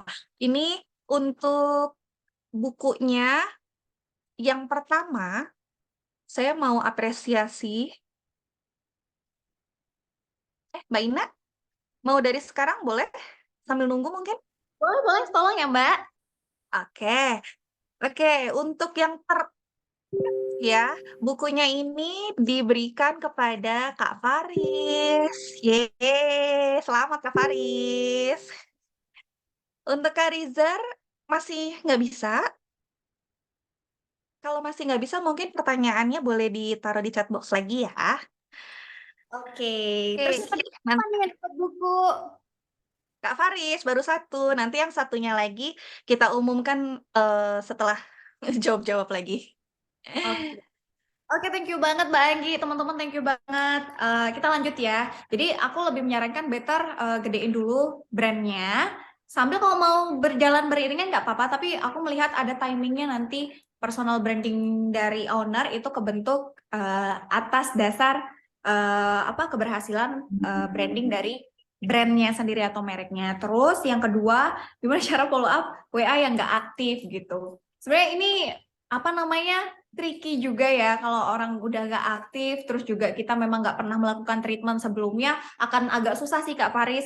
Jadi kayak yang aku bilang tadi, dia udah jadi stranger lagi. Jadi kalau kita mau berbaik-baik hati sama dia, tiba-tiba juga misalnya ngasih hadiah, kayaknya dia malah nganggap niat baik kita tuh ke arah yang kurang positif gitu loh kok. Pasti gitu. Tapi nggak apa-apa kalau misalnya mau usaha terus, tapi ada baiknya ya udah dianggap dia customer acquisition lagi aja dibanding retention. Tapi kalaupun mau tetap aja dikasih dan diselingi konten-konten yang sifatnya bukan selling ya, tapi lebih ke informatif dan edukatif.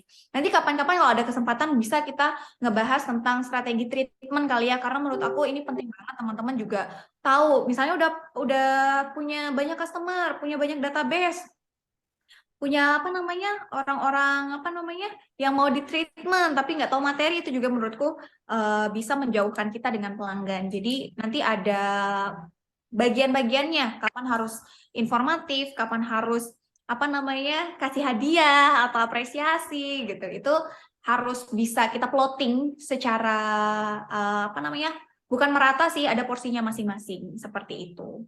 Semoga cukup menjawab. Terus nomor 3. Aduh, nomor 3 tadi pertanyaannya apa ya?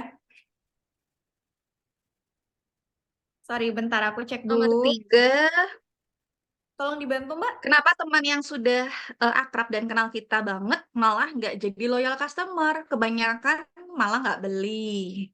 Kenapa ya, Mbak? Kayaknya ini fenomena ya. Fenomena yang terjadi. Dan teman-teman jangan pernah berkecil hati sih. Barangkali memang gini, teman kita nggak beli, barangkali dia nggak butuh produk kita, barangkali dia nggak punya uang, atau barangkali memang dia gengsian aja gitu. Jadi ada banyak faktor. Kalau kita misalnya sebenarnya ngerasa produk kita padahal dia butuh, tapi dia tetap beli di tempat lain, ya barangkali kalau kita lihat dan rujuk, dan ini memang sering dibahas juga teman-teman, ini lebih ke psikologi ya. Psikologi mungkin dia lebih akan ngerasa nyaman ketika dilayani oleh stranger dibandingkan kita yang dia kenal gitu. Apalagi misalnya produknya atau service yang kita tawarkan adalah service yang sifatnya rahasia gitu. Misalnya kan kayak klinik dan lain-lain, orang kadang pengen nggak ditahu sakit, atau misalnya nggak ditahu perawatan botox atau perawatan apa gitu. Tapi gini juga, nggak tahu ya, ada pernah di satu forum itu ngebahas tentang semakin banyak bisnis kita atau orang yang membeli, itu memang kecenderungan dibeli sama orang yang dikenal itu emang lebih sedikit.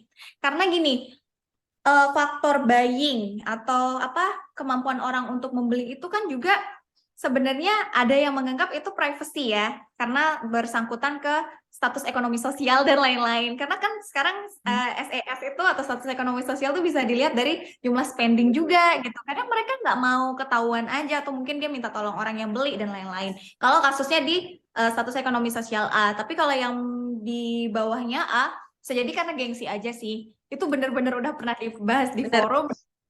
Dan ini balik ke psikologi customer. Kayak kadang ada juga mungkin dia menganggap keberhasilan kita bukan sesuatu yang membahagiakan juga atau apa gitu. We never know. Tapi ini ada kaitannya sama psikologi gitu. Tapi nggak apa-apa.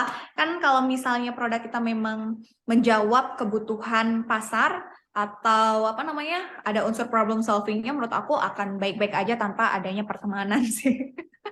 Ya gitu, customer akan datang dengan sendirinya. Oke, terus indikator CX itu semua apa enggak? Satu persatu dulu nggak apa-apa. Bisa lebih banyak dari yang ada di sini juga nggak apa-apa. Intinya teman-teman harus punya added value yang itu kalian banget gitu. Kalau aku misalnya nih, senangnya itu customer oriented banget. Jadi nggak pernah bilang enggak ke customer.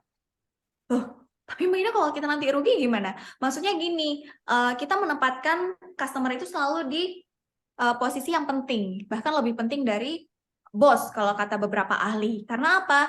Tanpa customer kita nggak bisa gajian, tanpa customer kita nggak bisa menggaji tim kita, ya nggak sih? Jadi tempatkan posisi dia lebih penting daripada posisi kita sebagai business owner dulu. Dan itu harus diyakini dan diamini sama tim kita juga gitu. Jadi kayak misalnya gini, beberapa waktu lalu aku juga datang ke Jakarta diminta untuk ngisi training CS gitu. Salah satu brand retail HP, iPhone. Teman-teman mungkin kebanyakan tahu karena pelanggannya di situ artis semua. Kita ngomongin tentang apa namanya service excellence. Terus pada bilang kayak gini, Mbak Ina, kalau kita selalu bilang yes ke customer, bangkrut dong. Mereka rata-rata pada bilang kayak misalnya mau diskon, mau setengah harga, boleh nggak iPhone 15-nya harga 10 juta gitu-gitu. Gimana nih, masa kita iyain? Guys, sebenarnya dalam pelayanan, apalagi service, yang aku bilang tadi menempatkan posisi mereka itu menjadi penting. Gini, kita bilang iya dulu aja, tapi sambil kita nanti mengatur arah pembicaraannya. Misal, boleh nggak iPhone-nya iPhone 15-nya harga 10 juta? Boleh, tapi yang second ya, yang rusak baterainya gitu. Jadi malah mengarah ke jokes. Jadi boleh dulu aja daripada kita bilang nggak boleh Pak, ini sudah kebijakan perusahaan kami. Itu kayak something yang udah dia akan berhenti di situ, nggak ada obrolan lainnya, nggak akan meluas, nggak akan berlanjut obrolannya karena dia ngerasa nggak bisa gitu. Tapi kalau kita pokoknya arahin ke bisa dulu, misal bisa nggak aku dapat tambahan produknya karena aku kan sering beli di sini. Bisa, tapi boleh nggak Bapak datengin 4 lagi aja orang yang dengan pembelian sekian gitu. Jadi kita juga kasih dia sesuatu tantangan yang biar dia tahu kita juga memperjuangkan gift ini, hadiah ini untuk dia gitu, nggak semata-mata kita kayak cuma kasih gitu aja. Jadi gini, lebih baik mana kita tetap ngebolehin dengan kita kasih beberapa syarat, lalu kita bilang enggak di saat dia sedang meminta. Itu udah nyebelin banget sih. Kayak, kan gue customer, ada egonya gitu customer itu. Kita juga ketika kita menjadi customer dan di detik itu kita dibilangin enggak, kita juga kan sebel kan guys gitu. Jadi iya dulu aja, nanti paling dia juga, misalnya gini nih yang pernah terjadi di aku, Mbak Ina boleh nggak ini aku dapat contoh harga produknya waktu itu 14 juta gitu kan. Aku bisa join ini gratis gitu. Bisa sih Pak, tapi habis itu saya nggak akan buka kelas lagi. Karena saya nggak bisa bayar tim. Itu malah jadi sesuatu yang membangkitkan suasana antar pelanggan dengan customer. Jadi guys, ada 3 hal yang harus kita miliki sebenarnya sebelum kita melayani orang lain. Pertama, pastikan yang melayani orang lain, entah itu tim kita atau kita sendiri, itu punya positive attitude. Kedua, kita itu friendly. Jadi kita tuh benar-benar secara natural orang sanguin, yang seneng ngobrol, seneng banget membantu orang lain gitu. Karena kalau pragmatis ditaruh jadi orang servis, kayaknya juga nggak bisa dipaksain gitu. Ibarat kata kita memaksakan ikan untuk terbang atau burung untuk berenang gitu. Jadi memang Allah itu udah adil banget, Tuhan itu adil banget menciptakan kita dengan banyak banget kelebihan yang kalau kita on the track sesuai tempatnya itu akan bagus banget. Gitu dari aku. Dan yang terakhir tadi friendliness udah, positive attitude udah, terakhir willingness to help. Apakah sekarang CS kita atau kita sendiri sebagai service person sudah memiliki sense untuk membantu orang lain atau ada willingness, keinginan untuk kita membantu orang lain. Tambahan bonusnya adalah kita harus punya sense of humor. Sorry ya, suaraku kayaknya kalah sama hujan. Apakah suaranya masih terdengar? Enggak. Aman Mbak, aman. Masih kenceng. Masih jelas. Hujan angin di daerah Jogja. Halo Jogja. Oke, jadi itu jawaban aku untuk Mas Fari. Semoga membantu.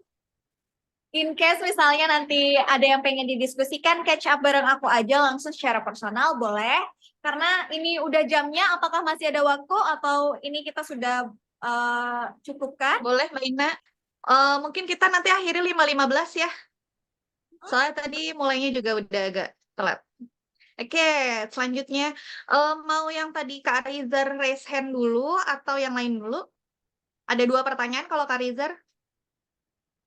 Boleh dipilih sama Mbak Anggi aja ya, karena aku nggak bisa buka chat box-nya, tolong.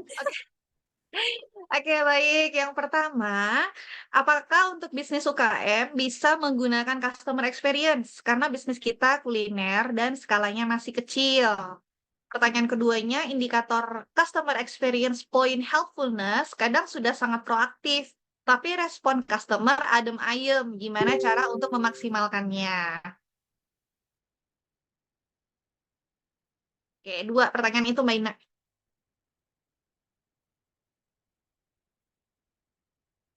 Oke, halo Mbak Ina. Oke, jangan-jangan sinyal ya. Barusan Mbak mati. Dea. Oke, aku dengar tadi. Mas Faris Oh, oke. ngomong tentang apakah UMKM bisa pakai customer experience, terus nanti ke CRM dan lain-lain. Sebenarnya customer Karizar ya? apa? Sorry? Karizar? Oh, Kak Sari. Sebentar. Rizar. Oh, Kak Rizar ya. Ya. Sorry ya guys, ini mati lampu. Aku lanjut aja ya, aku matikan apa namanya videonya. Iya, boleh Mbak. Oke, jadi apa namanya kalau bisa dibilang untuk customer experience itu sendiri sebenarnya bukan sebuah posisi, tapi lebih ke fungsional, peranan sih, dan semuanya itu harus tahu. Kalau UMKM, jangankan UMKM bisnis yang baru mulai aja, menurut aku harus belajar customer experience dan menerapkan ini. Karena apa teman-teman? Ketika kita berhasil menerapkan ini dari kecil, ketika nanti someday kita dikasih kepercayaan untuk menjadi besar, itu akan lebih mudah banget. Nah, untuk ini sendiri aku pengen ngasih tahu ke teman-teman, customer experience itu pun nggak mesti harus pakai sistem kok. Bisa teman-teman latihan dulu pakai misalnya kalau ada customer ya kita kasih kemudahan atau kita kasih perhatian yang lebih dengan misalnya ucapan terima kasih ketika mereka melakukan transaksi. Ini yang benar-benar misalnya baru mulai ya. Tapi kalau menurutku udah lebih dari 100 customernya, existing customernya itu udah mulai harus punya sistem sih. Even itu mungkin bentuknya masih yang gratisan dulu sampai nanti bisa kita alokasikan budget marketing atau budget untuk operasional itu ke arah yang sifatnya lebih profesional. Gitu kali ya. Jadi ini tuh bukan sebuah posisi, ini menurut aku adalah peran yang setiap bisnis sekarang udah mulai ke sini, apalagi sekarang kita kenal yang namanya flywheel marketing ya, udah bukan lagi funnel marketing aja, yang dimana flywheel marketing itu seperti putaran roda, poros, yang di tengahnya itu menempatkan customer sebagai orang yang berperan penting untuk mendatangkan customer yang lain. Gitu deh. Oke. Nah, pertanyaan yang keduanya adalah untuk indikator customer experience point yang helpfulness kadang sudah sangat proaktif, tapi respon customer-nya adem ayem aja. Nah, gimana cara untuk memaksimalkannya nih Mbak Ina? Oke, memaksimalkan boleh tolong diulang Mbak, sorry tadi koneksi aku terputus. Ya, untuk indikator customer experience yang helpfulness, ini mereka kadang sudah sangat aktif nih, proaktif, tapi respon customer-nya biasa aja, adem ayem aja. Nah, itu supaya lebih optimal, memaksimalkannya tuh gimana caranya, Mbak? Oke, teman-teman, dalam kita berhubungan sama customer, memang ada yang namanya distraksi, terus ada yang namanya noise, dan lain-lain. Pertama, saran aku adalah belajar customer behavior-nya. Gini, apa namanya, apakah waktu follow up kita itu udah pas? Banyak faktor sebenarnya. Apakah waktunya pas? Apakah kebanyakan customer yang kita layani itu ibu-ibu, kalau misalnya waktunya kurang pas, itu beneran nggak akan dibales. Terus selain itu juga platform ya, kalau misalnya biasanya lewat chat nggak works, lewat email marketing nggak works, sesekali coba telepon, nggak diangkat, ya udah, berarti dia bukan customer kita yang kita harus menghabiskan banyak energi ke tipikal orang itu gitu. Nggak apa-apa, akan ada masanya kita ketemu sama customer-customer yang memang mengapresiasi kehadiran kita juga. Sama tadi balik lagi ke konten yang kita bagikan teman-teman. Apakah konten yang kita bagikan itu udah cukup interaktif, udah cukup menarik, atraktif yang bikin mereka mau bales. Nah, aku senangnya kalau kita pakai Pancake itu ada banyak hal yang sifatnya kita bisa mempermudah mereka untuk menjawab. Entah itu button ya, terus apa namanya, ada juga banyak sih kayak kolom-kolom gitu ya Ada Mbak Anggi. filter-filter, iya, ada label, ada filter. Jadi kalaupun kebaca nih nggak sengaja, tapi belum kebales, nah itu bisa difilter juga. Jadi nggak ada yang ke-skip lah gitu. Betul, seperti itu. Jadi nggak apa-apa kalau misalnya nggak dibalas, kalau udah banyak faktor, tapi lihat dulu dari konten yang kita bagikan ya. Itu yang pertama. Kedua, apa namanya, waktu follow up.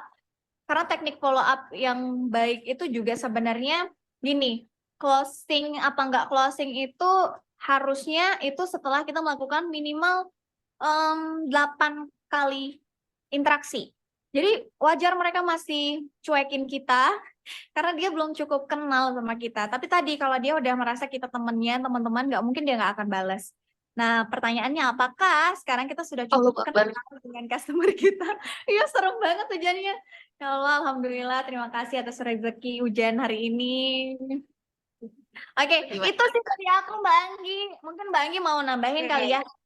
Ini menyangkut juga sama kemudahan-kemudahan yang ditawarkan sama Pancake menurutku yang bisa membantu orang. Halo? Halo Mbak? Kayaknya hilang. Apa saya yang hilang? Suara saya masih aman teman-teman? Teman-teman suara saya masih aman? Oh aman. Oke, berarti Mbak Ina yang hilang ya. Oke, mungkin saya jawab dulu untuk pertanyaan yang terkait pancake ya. Tadi ada Kak Ani Berta, masih hadir Kak Ani? Oke, tadi pertanyaannya adalah apakah bisa Pak, untuk pancake, apakah menjamin akun tidak terblokir? Jika iya, apakah acuannya? Jadi gini, yang terblokir itu adalah WhatsApp reguler, sedangkan yang sekarang kami tawarkan untuk yang gratis 1 bulan itu adalah WhatsApp API. Jadi beda jenis akunnya gitu Kak Ani. Nah, kalau untuk terblokir alasan karena pengetatan sistem itu nggak mungkin. Sebab pengetatan sistem di WhatsApp API tidak diberlakukan, tidak diterapkan. Jadi yang bisa membuat akun WhatsApp API terblokir hanya jika ada banyak penerima pesan kakak yang sengaja nge-report, sengaja ngeblokir nomor kakak, gitu. Tapi itu pun kita ada fitur untuk melihat kualitas nomor. Jadi sebelum nomor kita terblokir, pihak Meta itu akan memberi semacam warning, gitu. Jadi kayak dikasih tahu ada dashboardnya, gitu kualitas nomor kita ada di tinggi, sedang, atau rendah. Nah, kalau banyak yang ngeblokir nih atau nge-report nomor kita dengan sengaja, itu dari status tinggi turun ke sedang, gitu. Nah, kalau kita mau kirim broadcast, kita lihat dulu kualitas ini. Kalau kualitas kita di sedang, sebaiknya kita jangan broadcast dulu. Tunggu aja besok, karena setiap 24 jam dia akan diperbarui statusnya. Kalau didiamkan aja, nggak ada laporan yang bertambah, itu pasti naik lagi ke tinggi. Tapi kalau misalnya nih Kak Ani di sedang, terus nggak apa-apa lah ini mendesak soalnya. Besok mau grand launching toko baru misalnya gitu ya. Jadi wajib banget nih nge-broadcast. Jadi dari status sedang ini, kualitas sedang mau dipaksakan tetap broadcast. Terus ternyata laporan yang ngeblokir atau yang report nomor kakak itu makin bertambah. Nah, itu juga nggak langsung nomornya mati, tapi pihak Meta akan menurunkan ke rendah. Gitu. Nah, di rendah inilah kayak lampu merah ya, hati-hati banget nih kalau misalnya terus dilakukan, bisa jadi nomornya hangus, dimatikan. Tapi kalau tidak bertambah laporannya, nomornya akan naik lagi dari kualitas yang tadi rendah ke sedang gitu. Nah, kalau masih nggak ada tambahan laporan, baru naik lagi ke tinggi. Jadi naiknya pun bertahap, sama seperti waktu turunnya juga bertahap. Seperti itu, Kak Ani. Oke, mungkin sudah menjawab. Baik, kemudian terakhir ada Kak Atta ya. Butuh berapa orang untuk bangun tim CRM? Oh, ini Mbak Ina juga ya. Oke, Kak Ani dan Kak Atta, ini pertanyaannya untuk Mbak Ina, tapi sepertinya Mbak Ina sudah mungkin sinyalnya jelek sekali. Kebetulan kita sama-sama di Jogja dan ini ada agak-agak luar biasa ya, badai. Iya, oh nih ada pertanyaan dari Kak Melisa ya. Jadi pernah pakai pancake, nggak pernah broadcast, tapi kenapa keblokir? Nah, bisa jadi kakak pakainya yang WhatsApp reguler. Kalau WhatsApp reguler itu ada pengetatan sistem. Jadi saya ulang lagi ya, pengetatan sistem di WA reguler itu diterapkan paling lengkap, paling apa ya, paling gencar gitu ya di tahun 2024 ini. Jadi sebelumnya pengetatan itu nggak yang ketat-ketat banget lah, tapi begitu masuk Januari awal itu ya, tanggal 3 atau 4 di 2024 itu langsung diketatin sampai sekarang. Jadi walaupun kalau dulu nih kena blokir itu biasanya pas broadcast kan. Nah, sekarang misalnya kakak nggak nge-broadcast, tapi kakak melakukan follow up. Jadi misalnya ngirim pesan, kakak punya database banyak, terus ngirim pesan duluan. Nah, itu bisa kena blokir. Terus contoh lagi, nomornya dipakai di iklan. Nah, kalau di iklan otomatis kan chat-nya banyak yang masuk tuh, load chat-nya tinggi. Nah, load chat tinggi kalau melebihi 250.000 aktivitas, itu juga sekarang kena ban, kena blokir dari sistemnya WhatsApp, gitu. Jadi, ngirim foto banyak, nah tuh Kak Intan Kak Intan juga pernah misalnya jadi waktu itu ada, Kakak tahu ya, teman-teman tahu katalog di WA Bisnis yang di aplikasi WA Bisnis kan ada katalog. Nah, ketika teman-teman ngirim katalog kan biasanya kita bisa satu etalase itu banyak foto. Nah, kalau ternyata Kakak nggak kirim katalog, tapi kirimnya chat-chat-an aja gitu, chat ke nomor, ke nomor tersebut gitu, langsung kirim fotonya banyak gitu ya. Jadi itu jatuhnya seperti dideteksi oleh sistemnya WhatsApp itu sebagai spam, kayak gitu. Sama halnya misal Kakak ada chat ke satu nomor, nomor itu nggak bales-bales nih. Ada misalnya sampai 4 kali, walaupun Kakak ngechatnya jarang-jarang, misalnya jarak 3 hari, jarak seminggu. Tapi ketika udah 4 atau 5 kali chat belum dibales sama orang tersebut, sistem WhatsApp akan masuk ke si penerima pesan, terus dilihat, oh si penerima pesan nggak nyimpen nih nomor Kakak, ya udah nomor Kakak langsung kena ban. Nah, Kak Nuril juga nih, chat ke nomor baru atau nggak pernah interaksi, nah itu tadi ya. Jadi si nomor yang Kakak tuju ini, si calon pelanggan ini nggak pernah balas sama sekali, gitu. Jadi sebenarnya pengetatan sistem ini banyak ya sekarang kayak, indikatornya tuh banyak gitu. Jadi semakin rentan dan akhirnya mau nggak mau bisnis itu ya beralih ke WhatsApp API. Karena kan kita mau reach pelanggan di WhatsApp, sedangkan kita pakai WhatsApp reguler udah nggak mencukupi karena tadi load chat tinggi atau mungkin kita butuh, ngirim pesan yang banyak, seperti itu. Atau mungkin kita butuh yang lain-lainnya gitu ya, kayak, nginfoin ke banyak orang dalam waktu dekat, seperti itu. Oke. Nah, tadi tadi bagi buku baru Kak Faris ya, oke. Pembagian buku kedua, ini Mbak Ina masih belum ada kabar. Oke, saya lanjut aja ya kalau gitu pembagian Mbak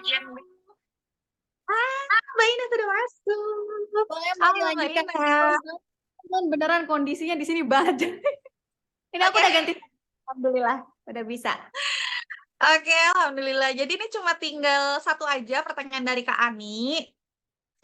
Strategi customer retention untuk produk yang rebranding ya, sebentar, saya belum nemu Kak Ani. Ke atas kayaknya, atas. Bagaimana strategi customer retention untuk produk yang rebranding? Iya benar. Gimana tuh Mbak Halo, Ina? boleh tahu Pertanyaan nggak terakhir produk nih, Mbak Ina. dulu? Halo? Halo, boleh tahu nggak produknya apa dulu? Tuh, Kak Ani Berta produknya apa nih yang mau di rebranding kan? Iya. Iya nih konsultasi. Produk jasa Kak. Produk jasa nih Mbak Ina.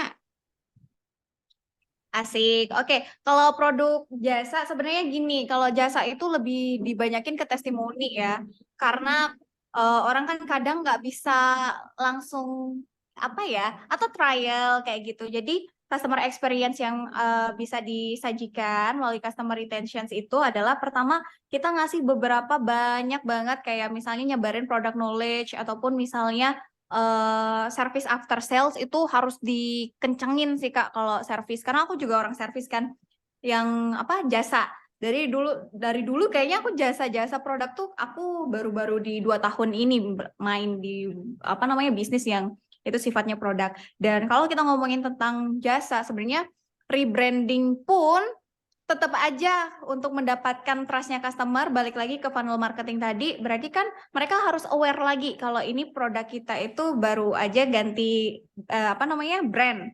Tapi balik lagi, mau kita ngomongin tentang service atau apapun guys, yang nomor satu itu tetap adalah produk atau jasa yang kita tawarkan. Nah itu harus digodok semaksimal mungkin sampai menghasilkan banyak banget dapat apa namanya review positif atau testimoni positif, digalakan lagi kampanyenya sampai dapat yang benar-benar winning, dan itu yang diartikulasikan sebagai bahan untuk melakukan apa namanya marketing kayak gitu. Jadi menurut aku kayak gitu ya polanya. Kalau retensinya kayak gimana? Kita kasih banyak kemudahan sih. Kan tadi ya salah satu yang apa namanya indikator CX itu adalah kita helpful, terus juga accessibility-nya juga lebih mudah gitu. Jadi kita kasih aja entah itu trial, entah itu misalnya coba dulu, atau misalnya kita kasih promo-promo. Itu salah satu cara kita juga melakukan pendekatan. Terus kalau untuk retensinya kayak gimana Mbak Ina? Retensinya adalah kalau pengulangan gitu, misalnya dia repeat order, atau misalnya dia berhasil mereferalkan kita, itu misalnya kita udah ada program customer loyalty khusus untuk memberikan dia apresiasi, entah itu sifatnya reward, bonus, atau bahkan misalnya something yang memang dia suka banget gitu. Kembali sih ke customer kita itu kalau kita mapping dia sukanya itu digimanain. Jadi selalu perlakukan customer kita itu tidak sama dengan yang lain, tapi pastikan kita mengetahui dan mengenali kebutuhan dan keinginannya dia, biar kita bisa provide something yang mungkin kecil, nggak seberapa bagi kita, tapi bagi dia itu sesuatu perhatian yang luar biasa untuk dia dapat. Balik lagi, personalisasi. Thank you Kak Ani Berta. Nanti kalaupun misalnya mau diskusi lagi, aku sangat terbuka banget guys untuk diskusi. Boleh banget japri ya di sosial media. Harus kembali. Baik.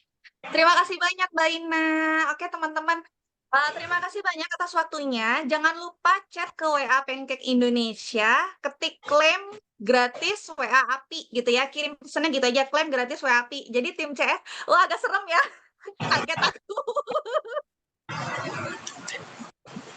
Oke, jadi kirim pesannya seperti itu ya teman-teman, supaya tim CS Pancake bisa tahu teman-teman ini yang ikutan webinar dan serius beneran mau WhatsApp API-nya atau enggak, karena nanti harus dibantu secara personal satu persatu kayak gitu untuk onboarding-nya. Nah, sekarang di sesi terakhir ya sudah penutupan, jadi saya akan Mbak Ina mau ada yang dikasih atau semua yang milih? Keep kontak sampai ketemu lagi di webinar kedua. Terus biasanya aku pesan ke panitia aja deh. Oke. Oke, kalau gitu yang pertama saya apresiasi untuk Widi Anjani, soalnya tadi tuh tetap on cam, buka kamera walaupun sambil dengerinnya tuh sambil masak-masak ya kan, mungkin siap-siap berbuka gitu. Selamat Kak Widi, masih ada Kak Widi? Nah, yang terakhir adalah tadi udah berani ya, udah mau raise hand, mau open mic, tapi sayangnya ada kendala teknis. Allahu Akbar, haula wala quwata illa billah. Oke. Ada Kak Rizar. Selamat Kak Widi, Kak Rizar. Masih ada? Kalau masih ada tadi ya Kak Faris, Kak Widi, Kak Rizar, tolong chat ke WhatsApp Pancake. Selain tadi ya, kalau mau klaim gratis WhatsApp API juga ketik apa ya? Kasih tahu alamatnya. Saya jadi sampai bingung gara-gara ada petir jadi kirim alamatnya ya, tenang aja semua, ongkos kirim ditanggung oleh kami, oleh Pancake, alhamdulillah terima kasih. Oke, baik. Akhir kata, saya ucapkan terima kasih sekali lagi atas waktunya hari ini. Selamat berbuka puasa bagi yang menjalankan ibadah puasa, dan bagi teman-teman semua jangan lupa pantau Instagramnya Pancake untuk acara selanjutnya. Nanti ketemu sama Mbak Ina lagi bulan Mei, April, Mei ya, habis Lebaran. Kalau yang mau ikutan lagi, cus pantengin Instagramnya, oke? Thank you semua. Selamat sore, sehat selalu. Thank you Mbak Ina. Tuh teknik closing loh bulan Mei, jangan lupa. Jangan lupa ya teman-teman, chat ke WhatsApp Pancake. Klaim gratis WhatsApp API, dan yang dapat buku jangan lupa chat ke Pancake alamatnya. Kak, tadi aku dapat buku, ini alamatnya ya gitu. Sama-sama Kak Nuril, terima kasih Kak Riza, terima kasih Kak Intan. Siapa lagi nih tadi? Kak Ani, Kak Melisa.